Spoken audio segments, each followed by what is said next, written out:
Good day to all. As people start filling into the room, we'll get started in just a few minutes. Thank you for joining us.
Hello to all who've joined us today. My name is Lisa Craig, and I'm with the Craig Group, and we welcome you to Resilient Nantucket Day 2. In acknowledgement of all of our cultural and natural heritage colleagues working on this global issue of climate adaptation, I'd like to take this moment to remember an advocate for the protection of the United Kingdom's coastal heritage, Phil Dyke. Formerly Coast and Marine Advisor to the National Trust UK, Bill's 30 years of work advising colleagues in England, Wales, and Northern Ireland resulted in a number of initiatives, in particular, Shifting Shores, a planning approach you'll hear more about from our first speaker this morning, Tony Flux. My memories of Phil was of his generosity with his time and talent. On more than one occasion, including this forum, he accepted my invitation to speak. And when he realized he was ill, immediately informed me he'd found his replacement in Tony. I referred students and colleagues to Phil on a reoccurring basis, so it's no surprise that one of his formal roles was teaching coastal and marine management at a number of universities, evaluating new master's programs and collaborating on research projects to further our world's understanding of climate change-driven impacts on the natural and cultural heritage. On a personal note, Phil guided me on my own travels with my son in Southwest England, where he resided with his family in the Dartmoor National Park in Devon.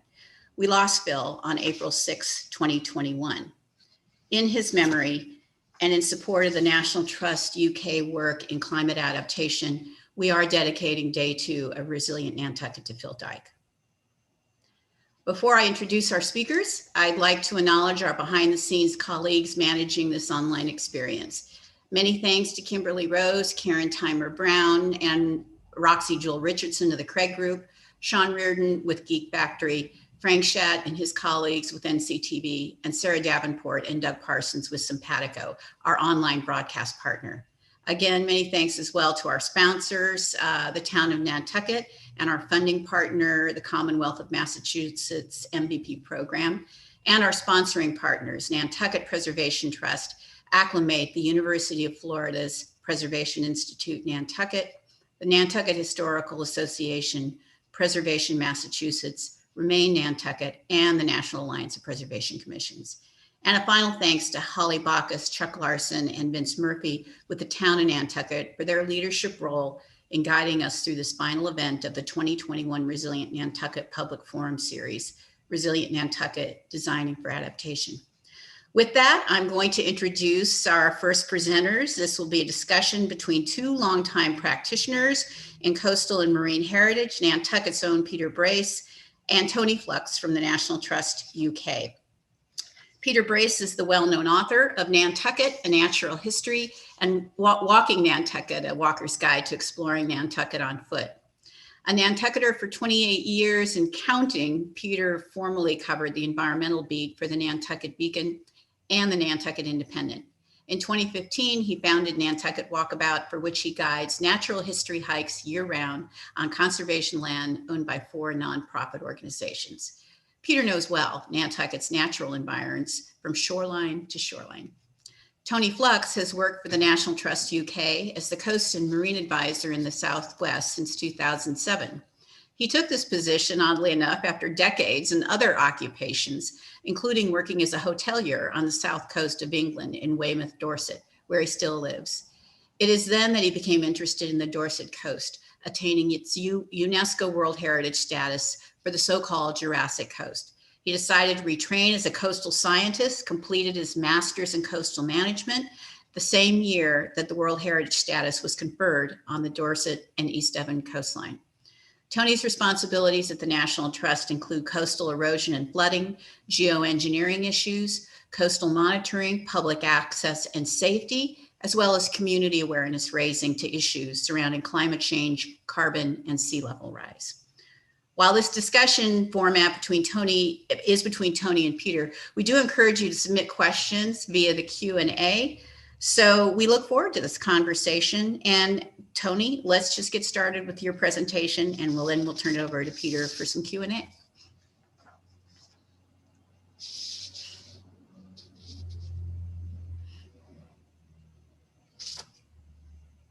Tony, you're muted.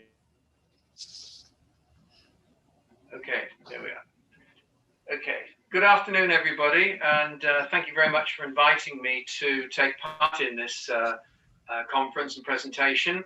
So what I'm going to do, I've got a slide pack here. It's not a big slide pack, about 24 slides, and I'm just going to go through the National Trust UK's approach to climate adaptation and practice. So let's get started. Next slide, please.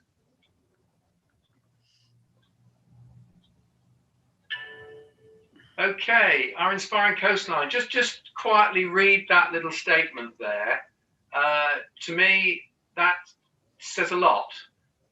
The only place on Earth where the 3 great elemental forces of land, air, and water meet. That's a picture. Old Harry Rocks is on the south coast of England. It's chalk, as you can imagine, Cretaceous chalk, near the big town of Bournemouth. Slide next, please. And there's the rub, isn't it? They sustain life, and we love them, but there is a big but. Those 3 elements can work against us, and at the moment, with climate change and sea level rise actually occurring, not in the future, but right now, we're beginning to have a taste of what those 3 elements can do to us. Next, please.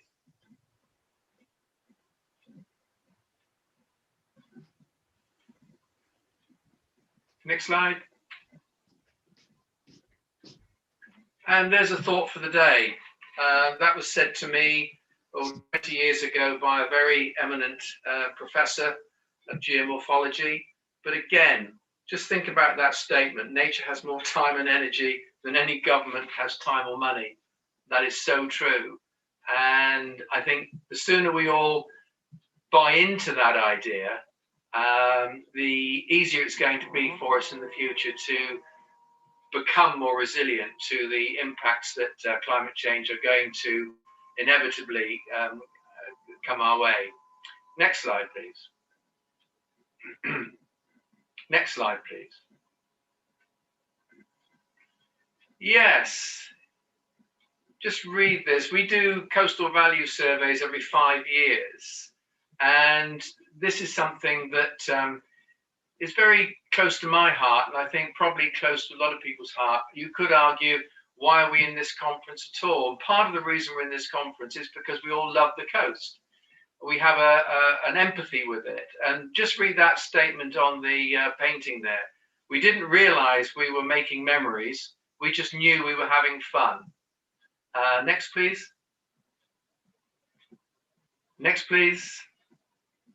And the National Trust recognizes this connection, and most of our thinking nowadays with regard to how we manage the coast, rather than what we manage, but how we manage, is based on this idea that we must take into account the environmental, cultural, and historical significance of the coast. But I have to put a caveat in here and say that perhaps one of the big differences between what we contend with as a National Trust in the UK and what you may be contending with in Nantucket is that most of the coast that we manage is like this picture. It's open coast. So we don't have to deal with a lot of infrastructure. We don't have to deal with a lot of property. We don't have to deal with a lot of third-party interests. We have some, and I'll come on to that later in the talk. Next, please. But for those of you who don't know much about the National Trust in England, Wales, and Northern Ireland, and one might say, why would you? This one slide gives you some idea of our background. 125 years ago, we managed 780 miles of coastline. It's about 11% of the coastline of England, Wales, and Northern Ireland. And at the bottom there, you can see we have 9,000 employees. Most of those work in the field. I should say they are rangers, they are estate managers, they are rural surveyors, they are archaeologists, they are ecologists, publicity people, media people.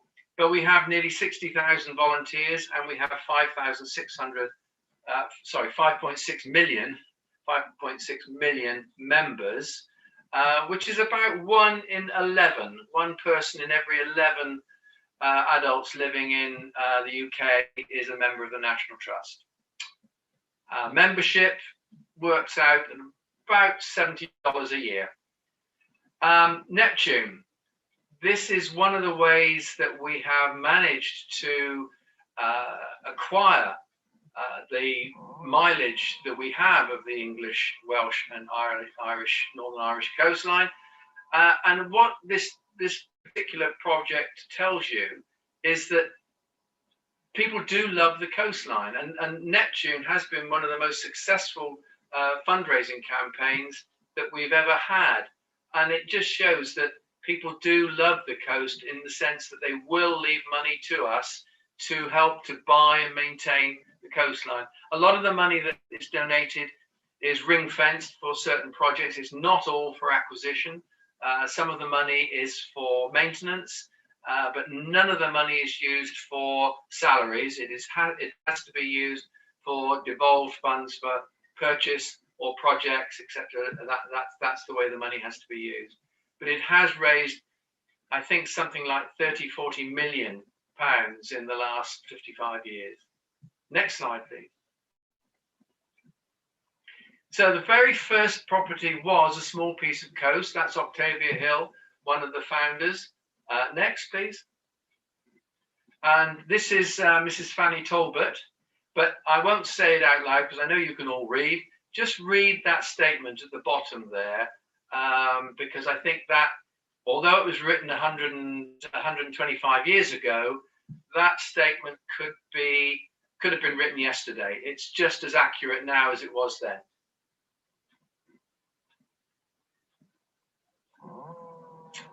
Next picture, please. And there it is. That's the little piece of coastline in mid-Wales that we were given by Mrs. Fanny Talbot in 1895. And I'm very pleased and proud to say that it looks much the same today, apparently. I wasn't there to see it, but I gather, and there's no reason to disbelieve it, that piece of coastline looks exactly the same now as it did 125 years ago. Next slide, please. So, 125 years of experience, and Lisa's already mentioned Phil Dyke and shifting shores. Just very briefly on this slide, I've enumerated most of the basic thinking that we use in our shifting shores strategy. And of all of them, I have to say probably number one is the most important. Work with nature, not against it. You saw in that earlier slide, and the one from Dennis Brunsden, that has to be our keynote. That nature is more powerful than we are, and we are not going to get very far under climate change circumstances if we either deny that or in fact try and fight against it too much. Think long term, absolutely, and innovate and have the courage to try new ideas. And I think that's probably where your systems and our systems would agree. We have to have courage to try new ideas. Next slide, please.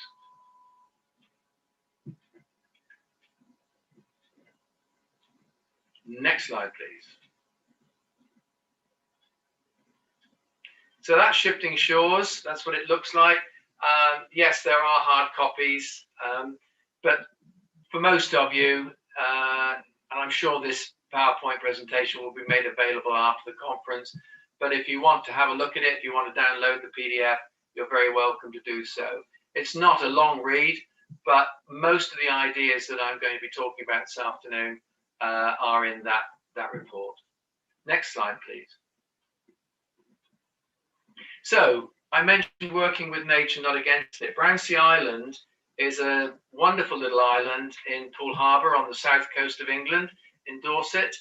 And back in the 1970s, it was a different world, and coastal management, the philosophies of coastal management were defend, defend, defend. We call it the Isambard Kingdom Brunel approach to engineering, that we're bigger than nature and we can do anything like. We can build big bridges, we can build big tunnels, we can build big dams. So, hey, we can certainly stop erosion. So, okay, in 1970, these rather ad hoc defenses, some steel piling, gabion baskets, large palisades were put in. But you can see in that top picture that 30 years on, 35 years on, it just isn't working. The defense is in a terrible state and the erosion is happily continuing and ignoring the defenses completely. So we decided that this didn't look like the kind of situation the National Trust would be able to welcome visitors to and enjoy. So we decided that all of these failing defenses should be removed. And everybody was very delighted to hear that. It wasn't quite so easy when we told them that we weren't going to replace them. A lot of people were shocked and said, well, if you don't replace those defenses, then surely the erosion is going to accelerate. We said, yes, that's exactly what's going to happen. And we were accused of benign negligence. That's a term that you might want to digest, benign negligence. And we said, well, we're just not going to do it because it's a fool's game. If we keep replacing those defenses, they will fail again and again and again and again, and we'll have to keep going back and replacing them over and over and over again. But of course, as I said earlier, the thing to note in this situation, which is played to our advantage, of course, is there is no infrastructure beyond that slope. Next picture, please. And that's what it looks like today. It's a clean, fairly attractive little beach, about 2.5 kilometers long, 1.5 miles, and people can walk along there. You can swim off there. There are no dangers. There's no steel. There's no wire. There's no stone. But it is now an eroding coast. And we're very happy about that. And partly, of course, the beach levels have actually risen. Instead of beaches being lowered, as happens when you put hard defenses in, this beach has actually raised by about 20 centimeters in the last 10 years. Next picture, please. Next slide. This is another example of working with nature, Burling Gap in Sussex.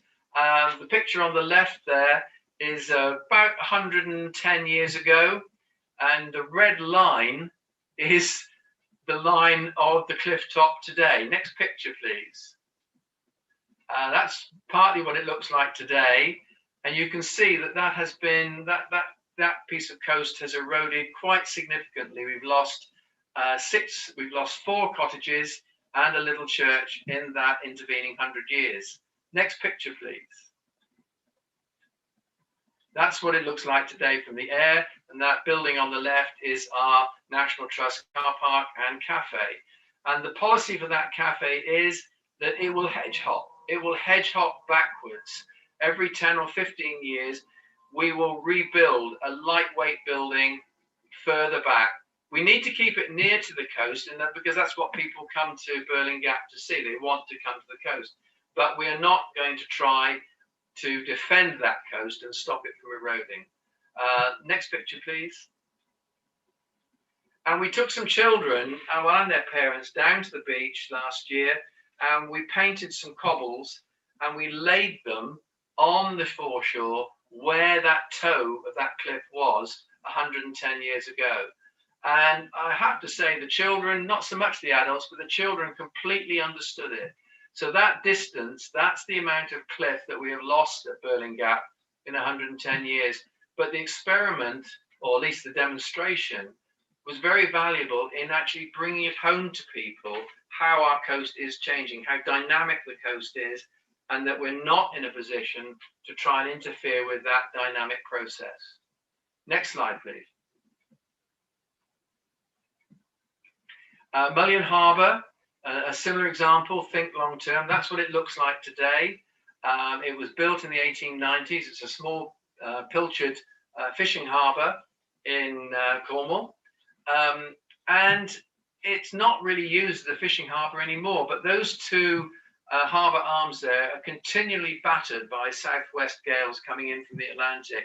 It's a very, very long fetch for this particular bay, and it's owned by the National Trust. But we've spent a lot of time in the last 20 years talking to the residents who live in that village and explaining to them that we are not going to continually maintain that pair of harbour arms forever and ever. The problem we have to deal with at the moment is what we call tipping points. So when there is damage, and there's damage usually every winter, we have to decide whether that damage is repairable, how much it would cost, and the justification. Those 2 structures are also historic, so they are listed. They're listed with Historic England.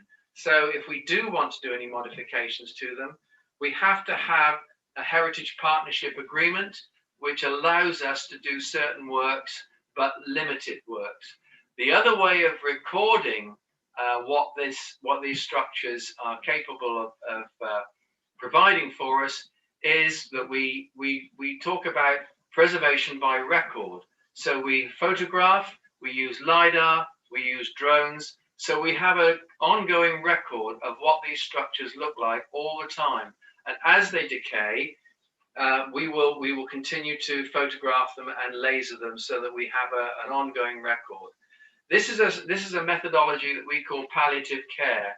It means we do care about these structures, but we realize that they are deteriorating, will continue to deteriorate as sea levels rise and as storminess increases. And our job really is to try and not persuade exactly, but to help the local residents understand the system that we're working to, and to bring them along with us in our thinking. Next picture, please. So that's what we're saying, returning to the past for a more resilient future. So that's what Mullion Cove would have looked like prior to 1890, before the harbour arms were built. So in a way, this is going full circle. This is not just nature going full circle, but it's the community, it's our culture going full circle. So we will be returning Mullion Harbour to as it was as Mullion Cove. And we talk about the 50-50 rule here. And this is something that Phil Dyke talked about a lot. that we should spend as much time on our community engagement as we should on discussing engineering and national policy or legislative policy with regard to how we care for our listed and our historic structures. So this is a really good case study for us, and I think there are, if you like, there is a resonance with what you're dealing with in Nantucket, that there has to be eventually some kind of reckoning for the local community that certain structures, even if they are very precious to the community, cannot survive forever. You cannot wrap them in steel and cofferdams in order to keep a structure alive forever and ever. Not at the coast. Next slide, please. Palliative care for buildings. Yes, this is Brownsea Island again, and these are listed buildings as well. They're used mostly as holiday cottages. And we've got a plan for these buildings. You can see there that that's probably mid-tide, that picture. But you can see that at high tide, you can just see the strand line is almost up onto the platform there. Yes, it's a fairly sheltered embayment, but nevertheless, we're estimating that over the next 100 years, we will be seeing about a 1.1, 1.2 meter sea level rise at this location. So on a high spring tide, then those buildings will be, the water will be lapping onto the frontage of those buildings. Next picture, please. So that's our plan for those buildings. No, we will not just destroy them. We will not abandon them. But what we will do in stages is we will turn the buildings around. We will block those front entrances so that you've still got the vista as you arrive on Brownsea Island. But all the entrances will be from the rear, which is slightly more protected. Then as the sea levels rise even further, we will abandon the ground floor. And then eventually we will have to abandon the first floor. And then eventually, probably not for 100 years from now, we will take down the roof and the internals and just leave the shell for historical interpretation. After that, well, yes, it may well be that in 150 years' time, the whole buildings will come down because they will have been what amounts to a film set, really, at that point. And then all we will have left, perhaps, is the ground plan. So again, preservation by record everything, and bring the local community along with you in stages to explain why you're doing what you're doing. Okay, next slide, please. This is slightly off subject, but it's something that's happening right now. Habitat creation and recreation. We're doing a lot of habitat creation, again, on the basis that as sea levels rise, both in estuaries and in tidal rivers, we're going to lose buildings, perhaps we're going to lose churches and cottages. And this is an example, maybe a rather simplistic example, where we have a Victorian embayment here that was mainly part of the river was enclosed in order to allow grazing. That no longer applies. So we are opening up the breach, and we will we will allow the River Tamar to reflood that land. You can see in the bottom right picture there. And what that will do, that will gently, over about 10 or 15 years, that will recreate a salt marsh as opposed to pasture. Very good for carbon capture, but also as an attenuation for river flooding, river spate. That whole area then will be able to soak up water. It'll be good for wildlife. I mean, the pasture in the top picture there, not a lot of, it's a bit sterile as far as biodiversity is concerned. The bottom picture, when that's complete, the biodiversity will return. Again, lots of prior community engagement. A lot of people were worried about that, but we're getting there. This slide doesn't work very well, but I wanted you to understand where the government, where our UK government comes into all this in terms of management of coastline. All of our coastline in England, Wales and Northern Ireland is subject to what are called shoreline management plans. And each cell the coastline is divided into cells. They're not regular cells. They usually go from useful geographical point to the next useful geographical point. But each cell is given a designation after it's been properly assessed. Advance the line, which hardly ever happens. Hold the line, which is relatively common in high infrastructure areas. You can see Weymouth there has HTL all along its promenade and frontage. Managed realignment, we don't talk about managed retreat, but I think in your parlance, managed realignment and managed retreat are much the same. We think managed retreat is a rather negative term. We don't like it. Managed realignment is a slightly more open and flexible term. And the no active intervention, which is one that confuses a lot of people. But no active intervention means, well, what it doesn't mean is that we either don't care, or we don't know, or we don't want to. What no active intervention means is we will allow that particular section of coastline to behave basically just as it wants to. We will monitor it, we will watch its behavior, but we do not want to interfere with it unless we really have to. So no active intervention really is the optimum for us. The more of our coastline that we can designate as no active intervention, the happier we will be. I don't know what the percentage differences are, but what I can tell you is that where there is infrastructure of value to people, such as the town that you can see there, the town of Weymouth, then it's invariably going to be hold the line. And then even hold the line isn't quite as concrete as it might sound. That wasn't meant to be a pun. It's not as concrete as it sounds, because it does depend on money. Hold the line can be quite expensive. If you've got concrete walls, the last time I saw a figure in this country for concrete walls, we were talking about something like £50,000 per meter, per running meter. So you can imagine if you've got to build a new sea wall, just how much money that's going to cost. And that's taxpayers' money. Okay, next slide. I put this in because we're now getting to the point where I'm going to talk about actually National Trust's policy and how we go about monitoring and managing our portfolio. And basically it falls into a three-stage approach. Stage one, we started back in 2004 with coastal risk assessments. And really they were quite high level. They just looked at flooding and or coastal erosion. Which of our sites, which of our coastal sites were going to be subject to either of those risks over the next 100 years. And we ended up finding that about 79 of them were to be considered hotspot sites. So then we moved on to stage two. Thank you.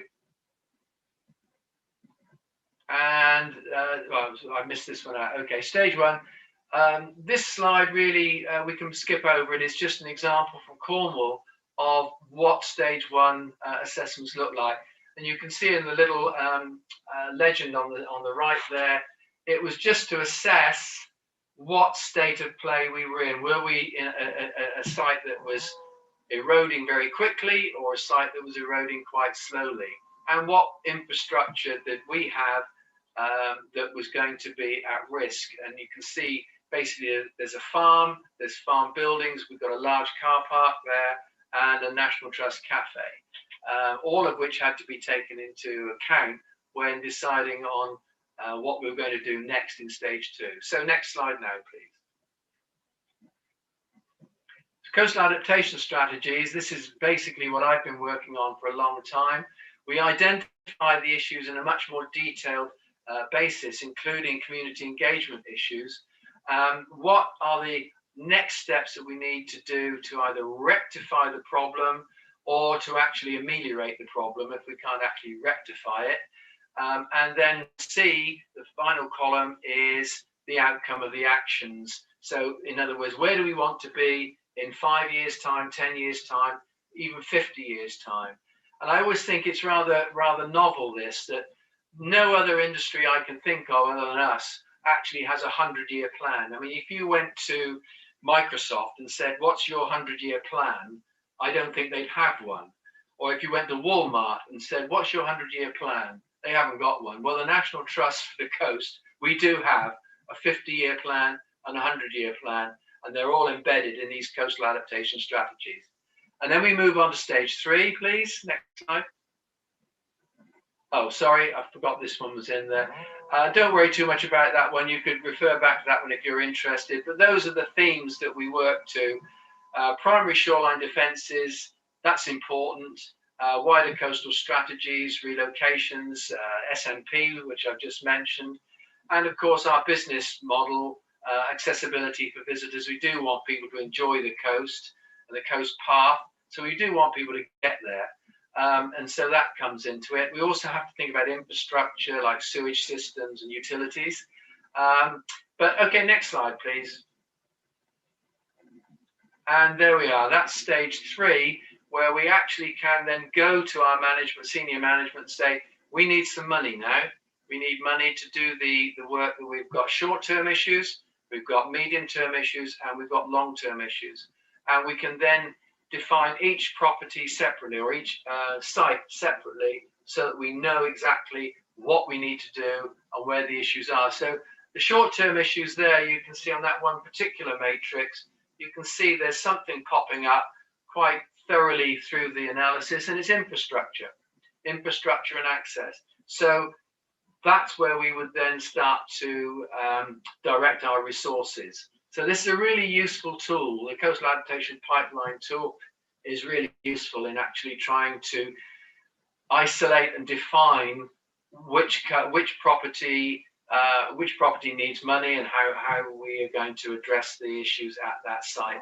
But what I can also tell you from that, you see the blue line, the third-party interests, and the community engagement line, the green bar, is fairly prominent in all our properties. Okay, next slide, please. Next picture, please. Yeah, I won't spend too much time on this, but this is an interesting theory that I came across. I didn't make all this up, but when you talk to communities about risk and loss, it transpires that people have got very, very short memories. And what this chart is trying to show is how we forget things very quickly. So you start off with your community engagement program, and the interest is there, as with this conference, lots of interest. And then as time goes by, 3 years, 4 years, 5 years later, most of it's been forgotten unless you do reinforcement programs. But then you have a disaster, like, for example, your New Orleans disaster. And suddenly up goes the interest again, right up, right sky high. Everybody's concerned about flooding and loss. And then again, other issues start to come along, and 5 or 10 years later, it's all forgotten again. And we go back to where we were. And I think this is the problem with climate change overall, that it has peaks of interest as something disastrous happens, like an island is drowned in the Pacific, or we have a massive ice fall in Greenland and it makes all the media. But then something else comes along to take people's attention. And this is the worry with climate change, that it seems to be not a consistent worry for most people.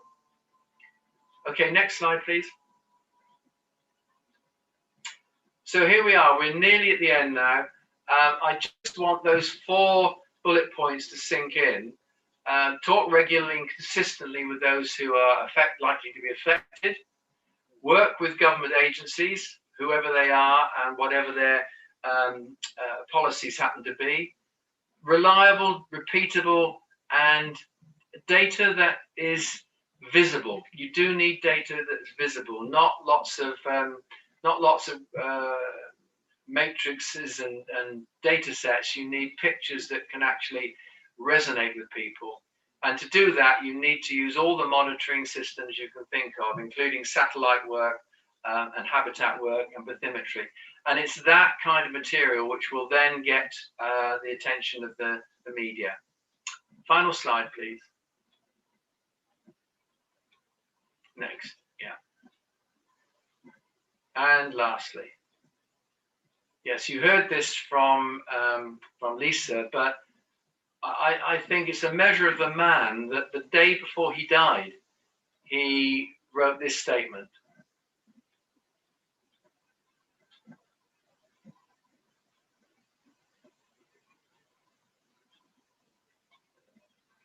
And thank you very much. There we are. Thank you. That was a bit of a canter through the subject. No problem, Tony. That was wonderful. Some wonderful ideas there, and the work of yourself and your colleagues is much appreciated and something we can learn from. And with that, I'm going to ask Peter to step in and start the Q&A. We have had one or two questions come in, but Peter's really here to address some of these topics from the point of view of Nantucket.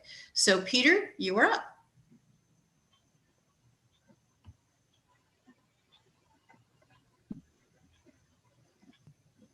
Says I'm unable to start video. Well, you're on. We'll see if we can enable you. Okay, here we go. There you are. Okay.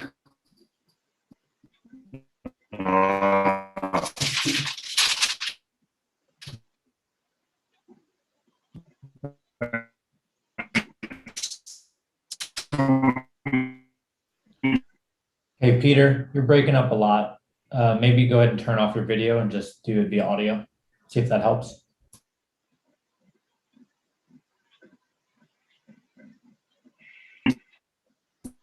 For being with us. Thanks for Resilient Nantucket for putting this on, the town of Nantucket. I got a whole bunch of questions. I don't know if we'll get to them all, but while you were speaking, I had some thoughts. Hold on a minute.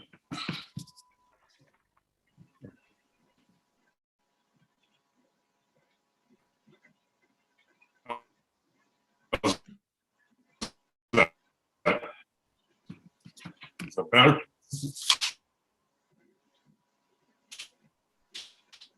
Peter, I think we may just need to disable your video. That way we can hear your questions. Can you guys hear me?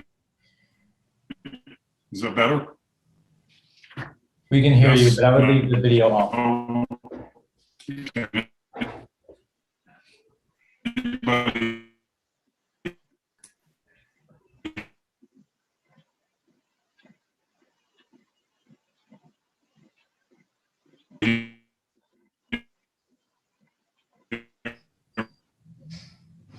I think we're going to end up just kind of going through some of his questions.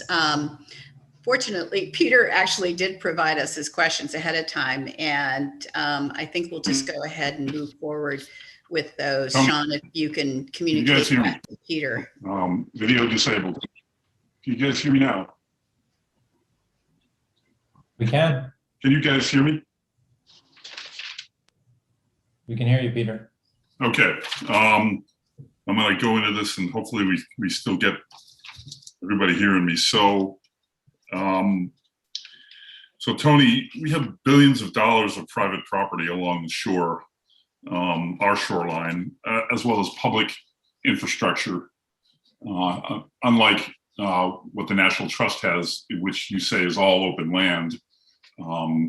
So we don't just have one manager of all of this land like you guys do. We have many, many private managers who have their own ideas of how they're going to combat sea level rise, erosion control. So I don't know. I love the policies you're outlining, but Nantucket is so small and has such limited funds and barely any available land for adaptation that it's hard to imagine how we can implement them island-wide. There are everybody doing their own little projects, whole neighborhoods, individuals. Of course, the town has its plan for vulnerable roadways and neighborhoods in the lower part of downtown. But in order for everything to work and everyone to be helped, we all have to come together. Do you have any advice for us?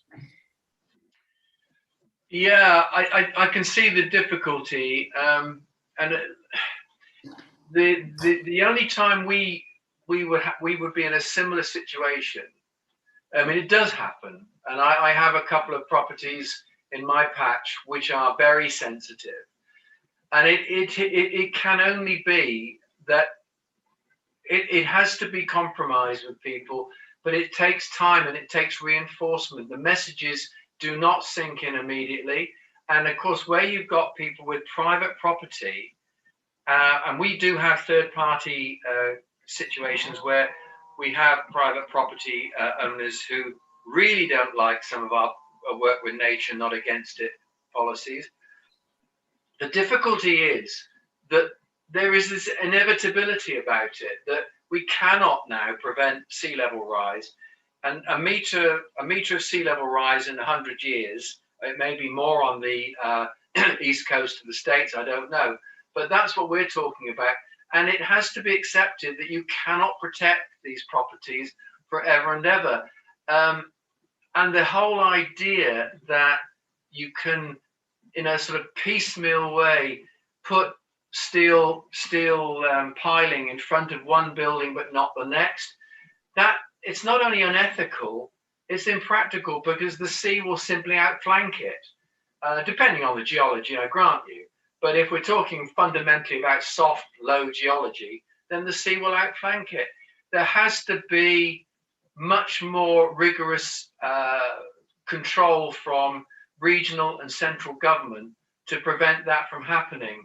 And in fact, in this country, you are not allowed, a private property owner is not allowed to simply put in his own defences. If they do that, then an enforcement order, it has happened, but enforcement orders are usually invoked and they're made to remove them. It's not nice, but then again, avalanches aren't nice. Forest fires aren't nice. Hurricanes aren't nice. But we've got to accept that that's the world we live in. And if you're going to live and work in a beautiful part of the world, on the coast, looking at the ocean, enjoying the ocean, you just got to learn that privilege, which is what it is fundamentally time limited. We are low on the horizon. We are, depending on which person you talk to on Nantucket, 112 feet over sea level, and we are sand and gravel and clay and our sole source aquifer all the way down to our down to the bedrock from the Cretaceous period. A good portion of our lower downtown, going from one end of the harbor south to north, all the way up to the North Shore, an area called the Jetties and Brant Point. All of that area is land basically built on salt marsh. It is filled tidelands. When we get even a little storm, we get storm surge, and the streets right along the shoreline are flooded. If we get a lot, we get, going up maybe a block, and that's right now. And people are like, wow, oh my God, look at that, it's happening. Everybody takes photos and it's on Facebook, and I'm just not sure if people are making the connection that it's going to be much, much worse. I know the town is. The committee that I sit on, the Coastal Resilience Advisory Committee, is, as well as our coordinator, Vince Murphy, and our consultant, Arcadis, they're all well aware. And I think, as my committee members will attest to, I'm more into scaring people. Scaring people doesn't really work. It usually just gets their hackles up, and then you've got more contention. One of the things I would say here, though, that again, it may be different in the States, but if you live in a property that is designated as being in a risk zone by our government, by our agencies, our environment agencies, so that might be a flood risk zone or an erosion risk zone, that knowledge is public, and it reflects on your insurance, and it reflects on your ability with the banks to get a mortgage on the property. And particularly with erosion, if you're living in an erosion risk zone, you cannot get insurance. The insurance companies will not insure any property that's in an erosion risk zone. And the logic behind that is that whereas flood is an insurable risk because it's a recoverable risk. If your house is flooded, fundamentally it could be rebuilt. However, with erosion, if your house falls over a cliff, the land is gone. And if the land is gone, then there's nothing to insure. So if you live in an erosion risk zone, you can't get a mortgage and you can't get insurance, property insurance. I guess I didn't, scaring was the wrong word. It's more like to shine a light of reality on what's coming. Yeah. You know, we have a section of the island known as Brant Point, and it's very, very low. And new houses, anything that's within the floodplain, they have to build up on stilts a certain amount that's going to put them above a 100-year storm. Yeah. But I'm just wondering at what point the flood insurance is going to say there's no point. And I'm hoping that we have a representative from that neighborhood on our committee, and he's well aware of what's coming. I think my biggest question is just how do we get everybody on board? Because people seem to come to the island and okay, we survived the winter, we survived COVID. Now we're going to have our summer. This is going to be great. And I don't know how many people have an eye to the future, like all of us involved in this group. Well, I suppose it's human nature, and certainly since the Industrial Revolution, it's been human nature in the wealthier countries and in the West to assume that we can do anything. If we can put men on the moon, surely to goodness we can stop a house from falling into the sea. Well, yes, in theory, engineering, we can build tunnels under the sea. We've got a tunnel from England to France, a 21-mile tunnel under the sea. Brilliant engineering. So the logic seems to be, well, if we can do things like that, surely we can stop houses falling into the sea. Well, the problem then is it's back to reality and wake-up calls and, of course, money. A system that is used in this country, the benefit cost ratio that our government use, the Environment Agency use when deciding where and if to build, say, a new seawall or replace a seawall, is a ratio of 7-to-1. So in other words, if you want taxpayers' money to build a defense along, I don't know, a seafront, a harbor wall, in front of an ancient castle, etc., etc., first thing you've got to do is you've got to show that you are protecting 7 times the value of the money that you want to do the defense. In other words, if you want £1 million from the government to build a piece of sea defense, you've got to demonstrate that you're protecting at least £7 million worth of infrastructure. So a seafront, for example, might just cut the mustard there. If you've got hotels and you've got a major road, or you've got other sort of valuable infrastructure, and you want, say, £10 million to protect it, then you would have to demonstrate that £10 million is going to protect £70 million worth of infrastructure. If you can't demonstrate that, well, then one of two things happen. Either you don't get the money at all, or you have to downgrade your defense structure until you come in line with the value of the infrastructure that you're trying to protect. But again, that doesn't sit very comfortably. Not that the National Trust has ever been put in that position, but it would not sit comfortably with shifting shores, because if you build a brand new sea-wall, we have one at a small town called Lyme Regis on the Dorset coast. That had a new sea-wall built about 5, 6, 7 years ago, and it cost £21 million because it was protecting £150 million worth of infrastructure. So that was the good news for Lyme Regis. However, the residual working life of that wall is 60 years, which isn't very long. It's a lovely wall. It's a very, very substantial, well-built wall. but it's only got a working life of 60 years. So in 60 years' time, the authorities at that time are then going to have to look at this dilapidated seawall and say, oh dear, oh dear, we're going to have to do it all over again, and then all over again and again and again. And that's the cycle of repair, build, it gets destroyed, repair, build, it gets destroyed, repair, build. And that's the cycle we're trying, with Shifting Shores, we're trying to break. And so that's something that we'd like maybe to be ahead of and look to, I'm sure we'll have a combination of blocking the water and working with it and moving inland, but we don't have a lot of inland to move into. There's something like maybe 3% of the island, which is 30,000 acres, that's left for development. We have the largest collection of pre-Civil War architecture in the country at over 800 structures, mostly in the downtown area to think about. A lot of them are up higher, but is town going to migrate? How are we going to do that? How are we going to move all the people away? It's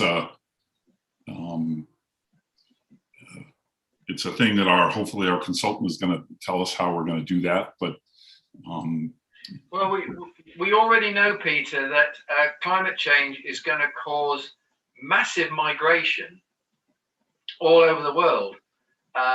Countries like India, for example, are going to see from the lowlands. We're going to see massive migration to higher ground, just as any other herd animal would do exactly the same thing. Reindeer would do it. Polar bears would do it. They will move to safer ground. And human beings, we're animals just like all the others. And we will have to accept that if you live in a vulnerable location, whether it's, as I say, whether it's a hurricane alley, or whether it's a sea level rise risk area, or an avalanche area, or a wildfire area, we're going to have to painfully learn to migrate. There's a limit to how much resistance and resilience you can invoke, and resilience, part of the argument of what is resilience. What does resilience mean? Well, partly resilience means reality, and if reality means relocation, then relocation will have to be, because if you stay where you are, you may die. And so our plan is only going to go so far. Our coastal resilience plan, it's only going to go out so far. We're going to hopefully put in some jumping off places for the people that will take over for us after we're all gone. But in looking at the way our island is made, we are, especially in the western end of the island, there's the potential for the island to be segmented into sections. Certainly after in maybe 50 years or 60 years, Smith's Point may be underwater. Co2 will be overrun and water will be hitting the inner harbor. It's very likely that water will come in through the storm pathways of Hummock Pond and Maya Common and Long Pond, connecting with other ponds. And as the water keeps coming, depending on how much is coming up, we will be a series of smaller islands. And at some point, we're going to have, people will make up their own mind. They don't want to stick around for that. And, we're tourism based, we're hospitality based.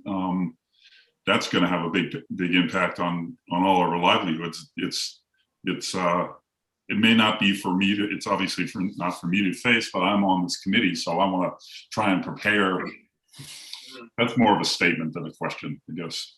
Yeah, I think part of the discussion for you is to look around the rest of the United States, look around the rest of the world, and just see what other parts of the world are actually doing about this. I mean, I know, for example, that Miami is at very high risk, and yet there seems to be a sort of almost an ostrich approach to still continuing to build infrastructure and to, in other words, to use land which probably in 50 years' time is not going to be land, and there's a limit to how much engineering can achieve when you're dealing with Mother Nature. And you saw with New Orleans, with the disaster at New Orleans, that city was technically a defended city. It wasn't defended terribly well. The levees weren't built particularly well, but they've been rebuilt now. And so you're talking about Nantucket, but what I'd like to know is, what's a city like Miami going to do? What's a city like New Orleans going to do in, say, 50 or 100 years' time? Because if you're going to do any resilience building and resilience planning and any relocation or any setback, any rollback, it's going to take you 50 years to get that off the ground. So having your eyes wide open to what's coming down the line is, I think, for most communities, the most difficult pill to swallow. But that's really where what we've got to try and, as practitioners, that's what we've got to try and start to get the local authorities and central governments to realize that it isn't going to be just about concrete and steel. It is going to be hearts and minds. Concrete and steel can only do so much. Hearts and minds are where it's going to be. And if we want people to be happy and survive and thrive through this climate change crisis, there's going to have to be a lot of adaptability built into the schemes and systems that we use. Gentlemen, I appreciate that as a closing thought, Tony, actually, hearts and minds. And Peter, thank you for bringing the reality of what we're looking at in Nantucket to the forefront. I think there are things that we can learn, and there are a couple of questions others had to ask, but I know we'll need to take a break and get ready for our next speakers. One thing I do want to kind of leave with a very brief response from you, Tony, but Mary Bergman, who is with the Nantucket Preservation Trust, made a very strong point about how the UK's long tradition of preservation might impact cultural attitudes toward realignment and recording, and basically accepting the time for those resources are limited. Do you think having ruins and very old buildings in cities and towns reminds people that we are only stewards of a place? I think that's a very good way of looking at it. And in fact, we don't actually now in the National Trust, we consider ourselves to be stewards. We shy away from the term ownership. So if I was asked about the coastline of England, Wales, and Northern Ireland, I tend now to say we manage 780 miles. I don't often say we own 780 miles, because we are stewards, and that's a very good point. I mean, England and Wales, Northern Ireland, we are, much like you're talking about in Nantucket, we are steeped in cultural history, and it's very important to us. But I think we have to accept, like I've said a couple of times now, there's a certain amount of reality has to kick in, and certain things can be saved and salvaged, and some things can't. Well, thank you, Tony. I appreciate that. And that is a reality that we are all looking at as part of resilience planning. I want to thank both Tony and Peter for this discussion today. And I want to let those know who didn't perhaps get their questions directly answered that we will be circulating those to Tony, and he'll provide responses, and we will forward to all of the registrants. So no fear. Thank you again, gentlemen, and we are up for a brief break here until our next speakers, again, talking about global issues, Sandra Fatorik and Catherine Leonard from the Netherlands and from England. So stay tuned, in about another 10 minutes, we'll be back.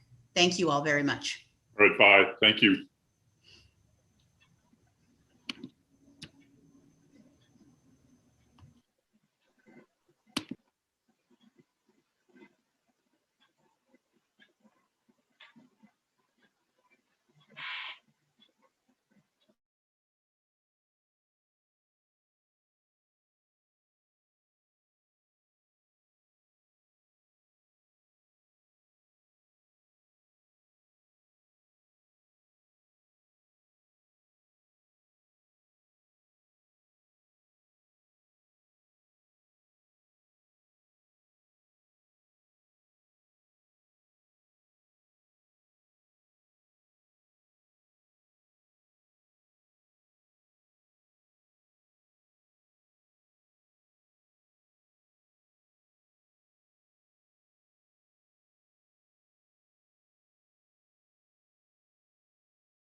think we're ready to get started again. I again thank all of you for joining us today. Unfortunately, one of our speakers, Sanda Fatorik, has a sudden illness in the family, and so it is evening there in the Netherlands, and I do understand her issue at this point. But we will have her presentation, and we'll send it out to all of you, and certainly you can follow up with her work along with a number of published articles Sandra has had. However, I am very pleased to be able to introduce our next speaker. Catherine Leonard joined the National Trust in 1999 with a background in modern languages and international cultural relations. She has led the International National Trusts organization since its founding in 2007. INTU is the focal point for the global family of national trusts that come together to exchange ideas and expertise, grow capacity for conservation, and lend their voice to key discussions, including how to respond to the threat of climate change on the world's culture. I had the pleasure of sitting in the INTU annual conference this past week for a number of sessions. And so you'll appreciate the fact that Catherine Leonard is coming to us having just completed 3 days of their own international conference. I'm sure we'll be hearing issues relative to resilience that are very much about climate impacts and how communities have been resilient with those historic sites, cultural locations as well.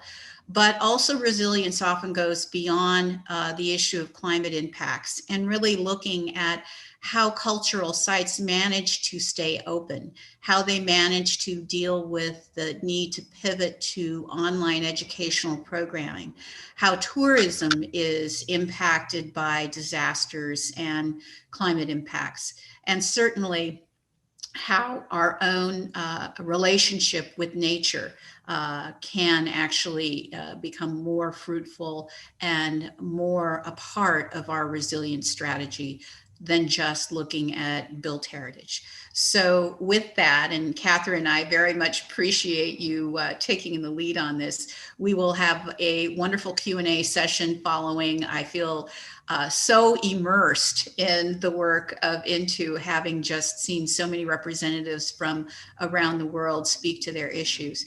But to that point, let's just start with your discussion and we'll go from there. Thank you. Thanks very much, Lisa, and thanks for that warm introduction. And thank you for inviting me along to the forum. I'm really, really excited to be here. And it's great hearing my colleague, Tony Flux, just talking just before me. So you can see my slides, I hope. I'm going to start this talk with an anecdote. I was going to start this talk, sorry, with an anecdote about my great-great-great aunt, pictured here on the left, who took up cycling at the age of 50 in 1894 and proceeded to pedal her way around the world, including to Massachusetts. But I think that story is going to I'll have to keep that story for another time. And I'm going to start talking about Octavia Hill, who Tony also mentioned. So the year after my adventurous aunt got on her bike, the National Trust was established. And I secretly like to think that Aunt Isabel and Octavia Hill, one of the founders of the National Trust, as we know, would have got on like a house on fire. But that's a story for another time. And I'm going to skip forward 70 years to when in 1965, the Trust began its Neptune coastline campaign. Tony's already talked about Neptune and how it seeks to acquire coastline and raise awareness of the pressures and the threats to the coast, but I am getting to my story slowly. The first director of Neptune was Commander Conrad Rawnsley. Now, he was the grandson of one of the other founders of the National Trust. I've got a picture of him here. That's him in the middle. And they actually, with the author Beatrix Potter on the right, who was another really early supporter of the National Trust. So like his grandfather before him, who went to America to lecture on the trust in the early days and secured people like the architect Frank Lloyd Wright as members of the National Trust, Commander Rawnsley, the grandson, went to extraordinary lengths to promote the Neptune campaign, even writing to Senator Robert Kennedy, who, you'll be pleased to know, dutifully replied. And we've got his letter here. So it says, I'm not going to do an accent. It says, many thanks for your letter of May 24th. I am indeed sympathetic with your country's desire to preserve intact present unspoiled coastland. However, because of my involvement in the affairs of the United States in general and New York State in particular, I cannot take on other responsibilities. I hope you will understand. With best wishes for the success of Enterprise Neptune and my warm regards to you. Sincerely, Robert F. Kennedy. Well, there you go.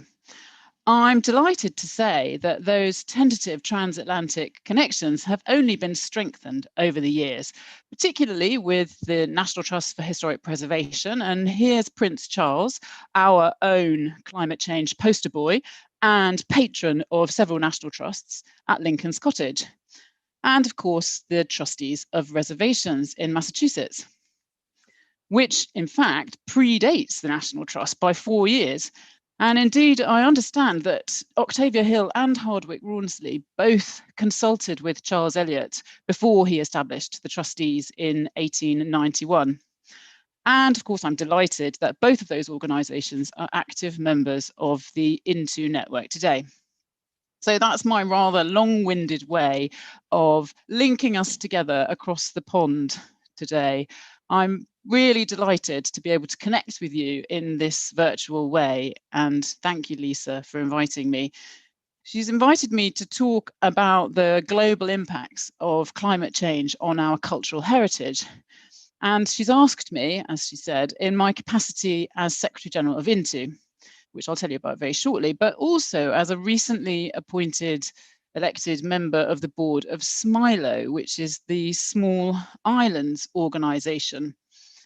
Now, I suspect Nantucket is a little bit too big to be classed as a small island under the SMILO label, but I think there's quite a lot of crossover in the sorts of issues you're all grappling with around island sustainability, climate change, waste and resource management, human activity, and some of the things we were hearing about in the last session, of course.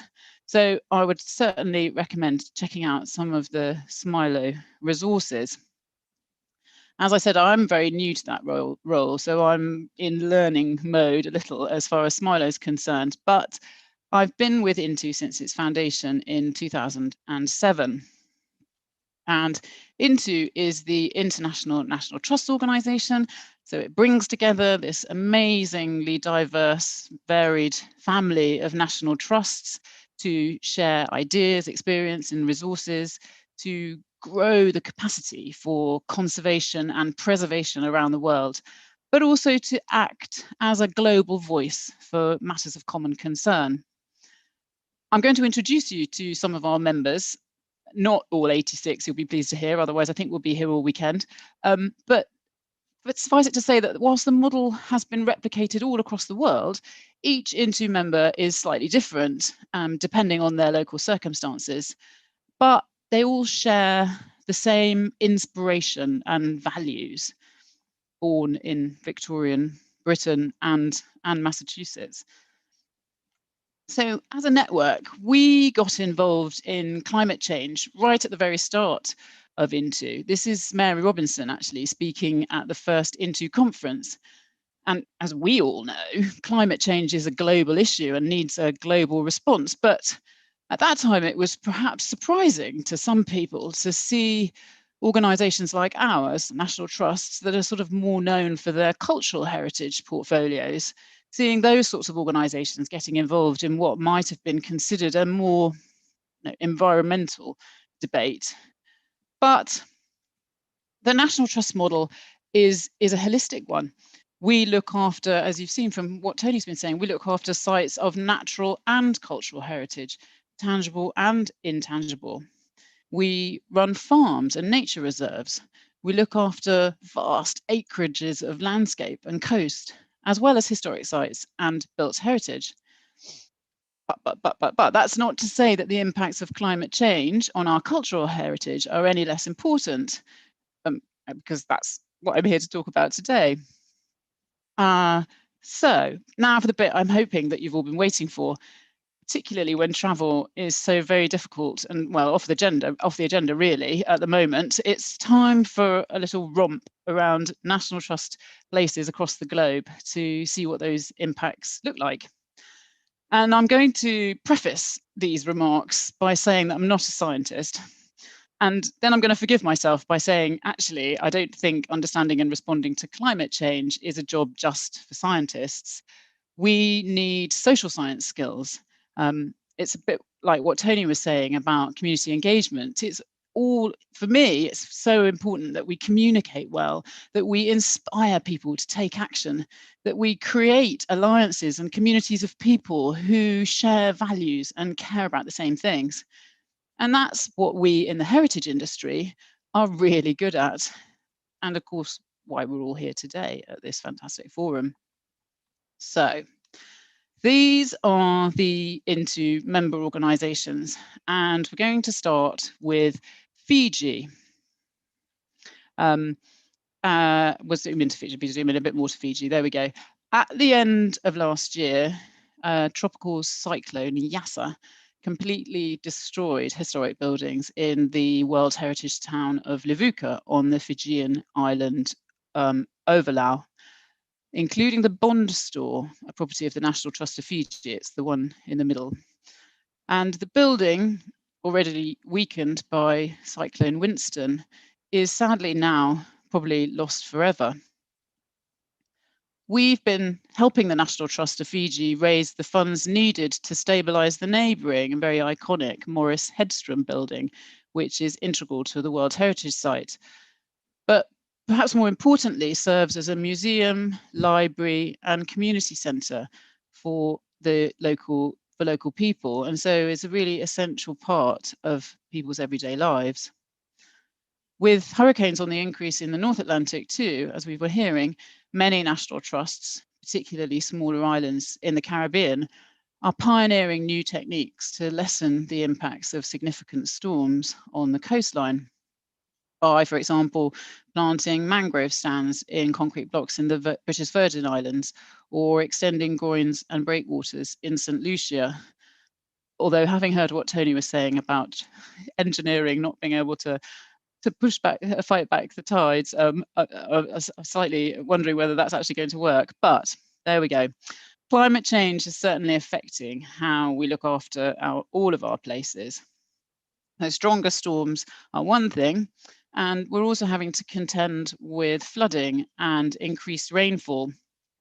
So now I'm going to take you to the National Trust for Scotland. Climate change means that Scotland is getting wetter and wetter, with winter rainfall doubling in some areas since the 1960s. This is the Hill House, designed by famed Scottish architect Charles Rennie Mackintosh. And it was built over 100 years ago when environmental conditions were much drier, and Mackintosh's innovative use of, at the time, rather modern materials like Portland cement have proved less durable than traditional ones. So the National Trust for Scotland has placed the Hill House in a large metal box. Pretty radical and not very cheap. It's independent of the house, and the walls are made of a kind of metal chainmail-like mesh that stops about 90% of rain entering, but at the same time allows the building to breathe and for visitors to still be able to see out from the house, but also to look in from new angles, so look in from the roof. And it's going to take at least 3 years for the building to dry out fully before the conservation work can begin. Flooding is another significant impact, and so to Uganda. where Intu's running a project which, for me, really exemplifies the need for a coordinated global response to the threat posed by climate change. Intu partnered with the Cross-Cultural Foundation of Uganda and the National Trust of England, Wales and Northern Ireland, Fountains Abbey in particular, the World Heritage Site, to support communities at the front line of heritage being lost due to climate change. So we worked at 2 locations with different communities, one in the World Heritage listed Rwenzori Mountains, where melting glaciers are resulting in the loss of important cultural practices, and one on the banks of the River Nile, where we've helped build a barrier to prevent the flooding of a cultural site that's very significant to the Alur and Acholi peoples. The project's still going, but we're pleased to have been able to help prevent the loss of heritage, both tangible and intangible, through and supported climate resilience through multiple means, from community engagement to sharing best practice and learning around natural flood management techniques. One element of the project is around recording, which we also heard from Tony about. So recording cultural heritage before it's lost forever. And this is something that we've seen national trusts doing increasingly, particularly in small island developing states where heritage inventories or listings can be a bit patchy. We're working with the St Helena National Trust and Historic England, one of the regulatory bodies in this country for heritage, to develop a new historic environment record for this small island in the South Atlantic, using technology which we hope can be then replicated on other under-resourced islands. So this will mean that when an extreme weather event takes place in the future, the response teams will be better able to identify the important heritage assets. National trusts are also working hard to mitigate against climate change by reducing their own emissions. The National Trust here has pledged to reach carbon net zero by 2030, and other Intu members are making similar commitments. The FI, the Italian National Trust, has introduced new technologies at its historic sites and is sharing that story with visitors. So talking to people who come to the properties about saving energy and reducing water use. At Villa Necchi, that's the bottom picture, in the centre of Milan, FI has introduced a geothermal heat pump to air condition some of the rooms, and non-potable water is used to irrigate the garden and for the fountains and toilets. Whilst at Villa Fogazzaro Roy in the Como province, a heat pump system uses water from Lake Lugano to heat the premises. And the last picture is one of many, I think over 100 now, renewable energy projects installed by the National Trust of England, Wales and Northern Ireland.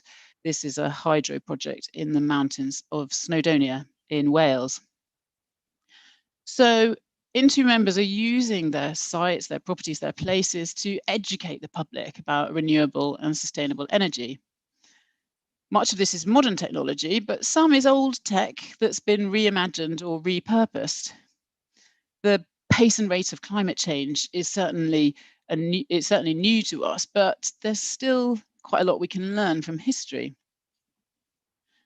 When Ripon Lea was built in Melbourne, Australia in the 1860s, its owner, Frederick Thomas Sargard, devised a sophisticated water management system for the house and garden. So an underground water collection, irrigation and drainage system with water pumped by a windmill ensured that his precious garden flourished. In the last few years, this rainwater system, which had fallen into disuse, has been repaired by the National Trust of Australia, making the property virtually self-sustainable again. And along with solar photovoltaics on panels on the roof, which can provide the house's annual electricity needs.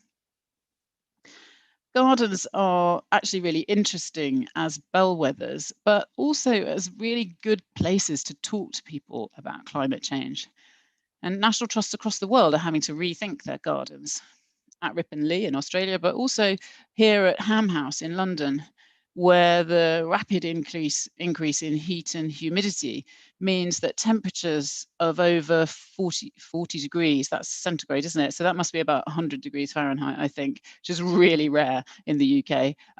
So those sorts of temperatures could become commonplace in London. And the head gardener at Ham House is applying a climate change perspective to every single action in the garden. In practice, this means altering the types of plants grown to those that are more resilient to high temperatures, and growing more kind of Mediterranean style crops in the vegetable patch, like aubergines and chilies. The last thing I wanted to mention was that in 2016, I wrote a report for Into called The State of Global Heritage, and it highlighted 5 major threats to our built and natural environment. Now, climate change was on the list then, but it wasn't at the top. I think it might be now. I think all of our national trusts have identified climate change as a really significant threat. But back then, our members told us that public awareness or the lack of it was the single greatest threat to heritage. And in a way, I think that actually brings together many of the other threats, like poor planning, insufficient funding, and climate change, because really, unless we care enough as individuals, unless we work as organizations towards significantly changing public and official attitudes, we do risk letting a large proportion of our built and natural heritage just disappear through neglect and apathy. But I think we really can make a difference. The sort of communities that have gathered today, by working together, by sharing experiences and ideas in forums just like these, and continuing to tell the story of climate change in really simple, personal ways to the millions of people who love our heritage places. So I'm going to round up now, and you're going to hear a little bit more from me tomorrow on the policy panel, and I really hope I won't be repeating myself too much, but I'm going to end, if I may, like Tony, with a few words about our dear colleague, Phil Dyke. I really feel so honoured that Phil sent me a copy of his research report on sand dunes, mobility and cultural heritage at the end of last year. I've stolen a couple of images from it, and I hope he wouldn't mind. So back in the mid-1990s, Phil went on our European exchange programme, and the Trust sent him to Lithuania. And I know that the magnificence and scale of the vast mobile sand dunes of the Curonian Spit had a really lasting effect and impact on Phil. And he also somehow managed to get involved in assessing the cultural and natural heritage preparedness for the Baltic states in their bid for accession to the European Union, which I think just sounds so like Phil. From advising Into colleagues to keeping people connected, people involved in climate adaptation around the world connected, from speaking at international conferences like your Keeping History Above Water conference in Annapolis in 2017, Lisa, to meeting groups of foreign students. Phil was always ready to generously share his time, his wisdom, and his contacts. He was a giant of our sector, and he leaves a really big hole, not just at the National Trust, but also particularly in France, where he works so closely with another Into member organisation, the Conservatoire du Littoral, which is the French coastal agency. It was my great pleasure to work with Phil for over 20 years, and I know that I speak for many when I say that he'll be hugely missed. So farewell, good friend. And with that, I'd like to thank you very much for having me, and I look forward to continuing the conversation with Lisa, I think, unless we've got Sandra back, but also for hearing from all of you and your thoughts and comments and questions. So thanks ever so much for inviting me, and look forward to chatting more. Thank you so much, Catherine. And we have time, which is a joy to have this time to share in a conversation. And as always, I encourage those that are participating to send your questions through the Q&A, and Kim and Karen will look at those while we start our conversation. I think what you said about public awareness speaks to us all. And I think the question there really is starting even from the sharing the story to recording of buildings, just as Tony had mentioned, we are going to record those buildings before they're lost, but also as they are feeling the effects of climate change. In that regard, to the many sites that you've had the experience of working with through Into and through the National Trust, can you tell us a little bit more about how some of that recording or that interpretation is working its way into the public awareness and educational programming at some of the sites? Okay. So I'm sorry, the recording of climate issue. Yeah, climate impacts and those changes and how they are impacting sites and how you're making the public aware of that. Sure. So as I said, I think communication is so vital to this whole kind of issue. And, the National Trust, one of its real strengths, National Trust movement globally, is that we have places that people come to. So people are coming to us, and we can use those as an opportunity to talk about some of these issues in places that are really relevant to them, places that they care about. I think Tony said in his what he was saying was that you have these sort of sudden moments, and then people forget about climate change, or it sort of moved off the back burner. But if they can see how it's impacting on places that they really love and that they go to often, it can inspire them to try and make a difference themselves. And so I think we can be quite creative in how we encourage people to change their behaviors, to like if we so the garden example, if we talk to people about, really simple things like creating their own compost heap, or changing to sustainable washing kind of products, or sort of just talking, because that's what the National Trusts are really good at, is engaging with people and making them feel part of a wider community of people who think the same, share the same values to them. And what we want to do, I think, as well, is to encourage and inspire, and not to frighten or sensationalize or intellectualize. We need to have really practical solutions, and just by bringing people to place, which we know the National Trust here in the UK did a report recently that showed how important place was. It was an academic report called Places That Make Us, and it showed how important that that love of place is to people's well-being, and so sort of kind of building on that, we can get those messages of climate change and resilience across to people, I think. And maybe to that point, we had a question regarding that whole concept of 50-50 on public engagement that Tony talked about earlier, 50% being the community engagement, education, and then 50% being the engineering. In other words, they are of equal value. Can you talk about, in instances where you've had discussions, or you've heard of other discussions, the public responses? People get angry, or they don't like change. They don't like a garden having to evolve, and some of their anxiety. Are there things you've heard in working with other site stewards, and how you deal with that? Sure.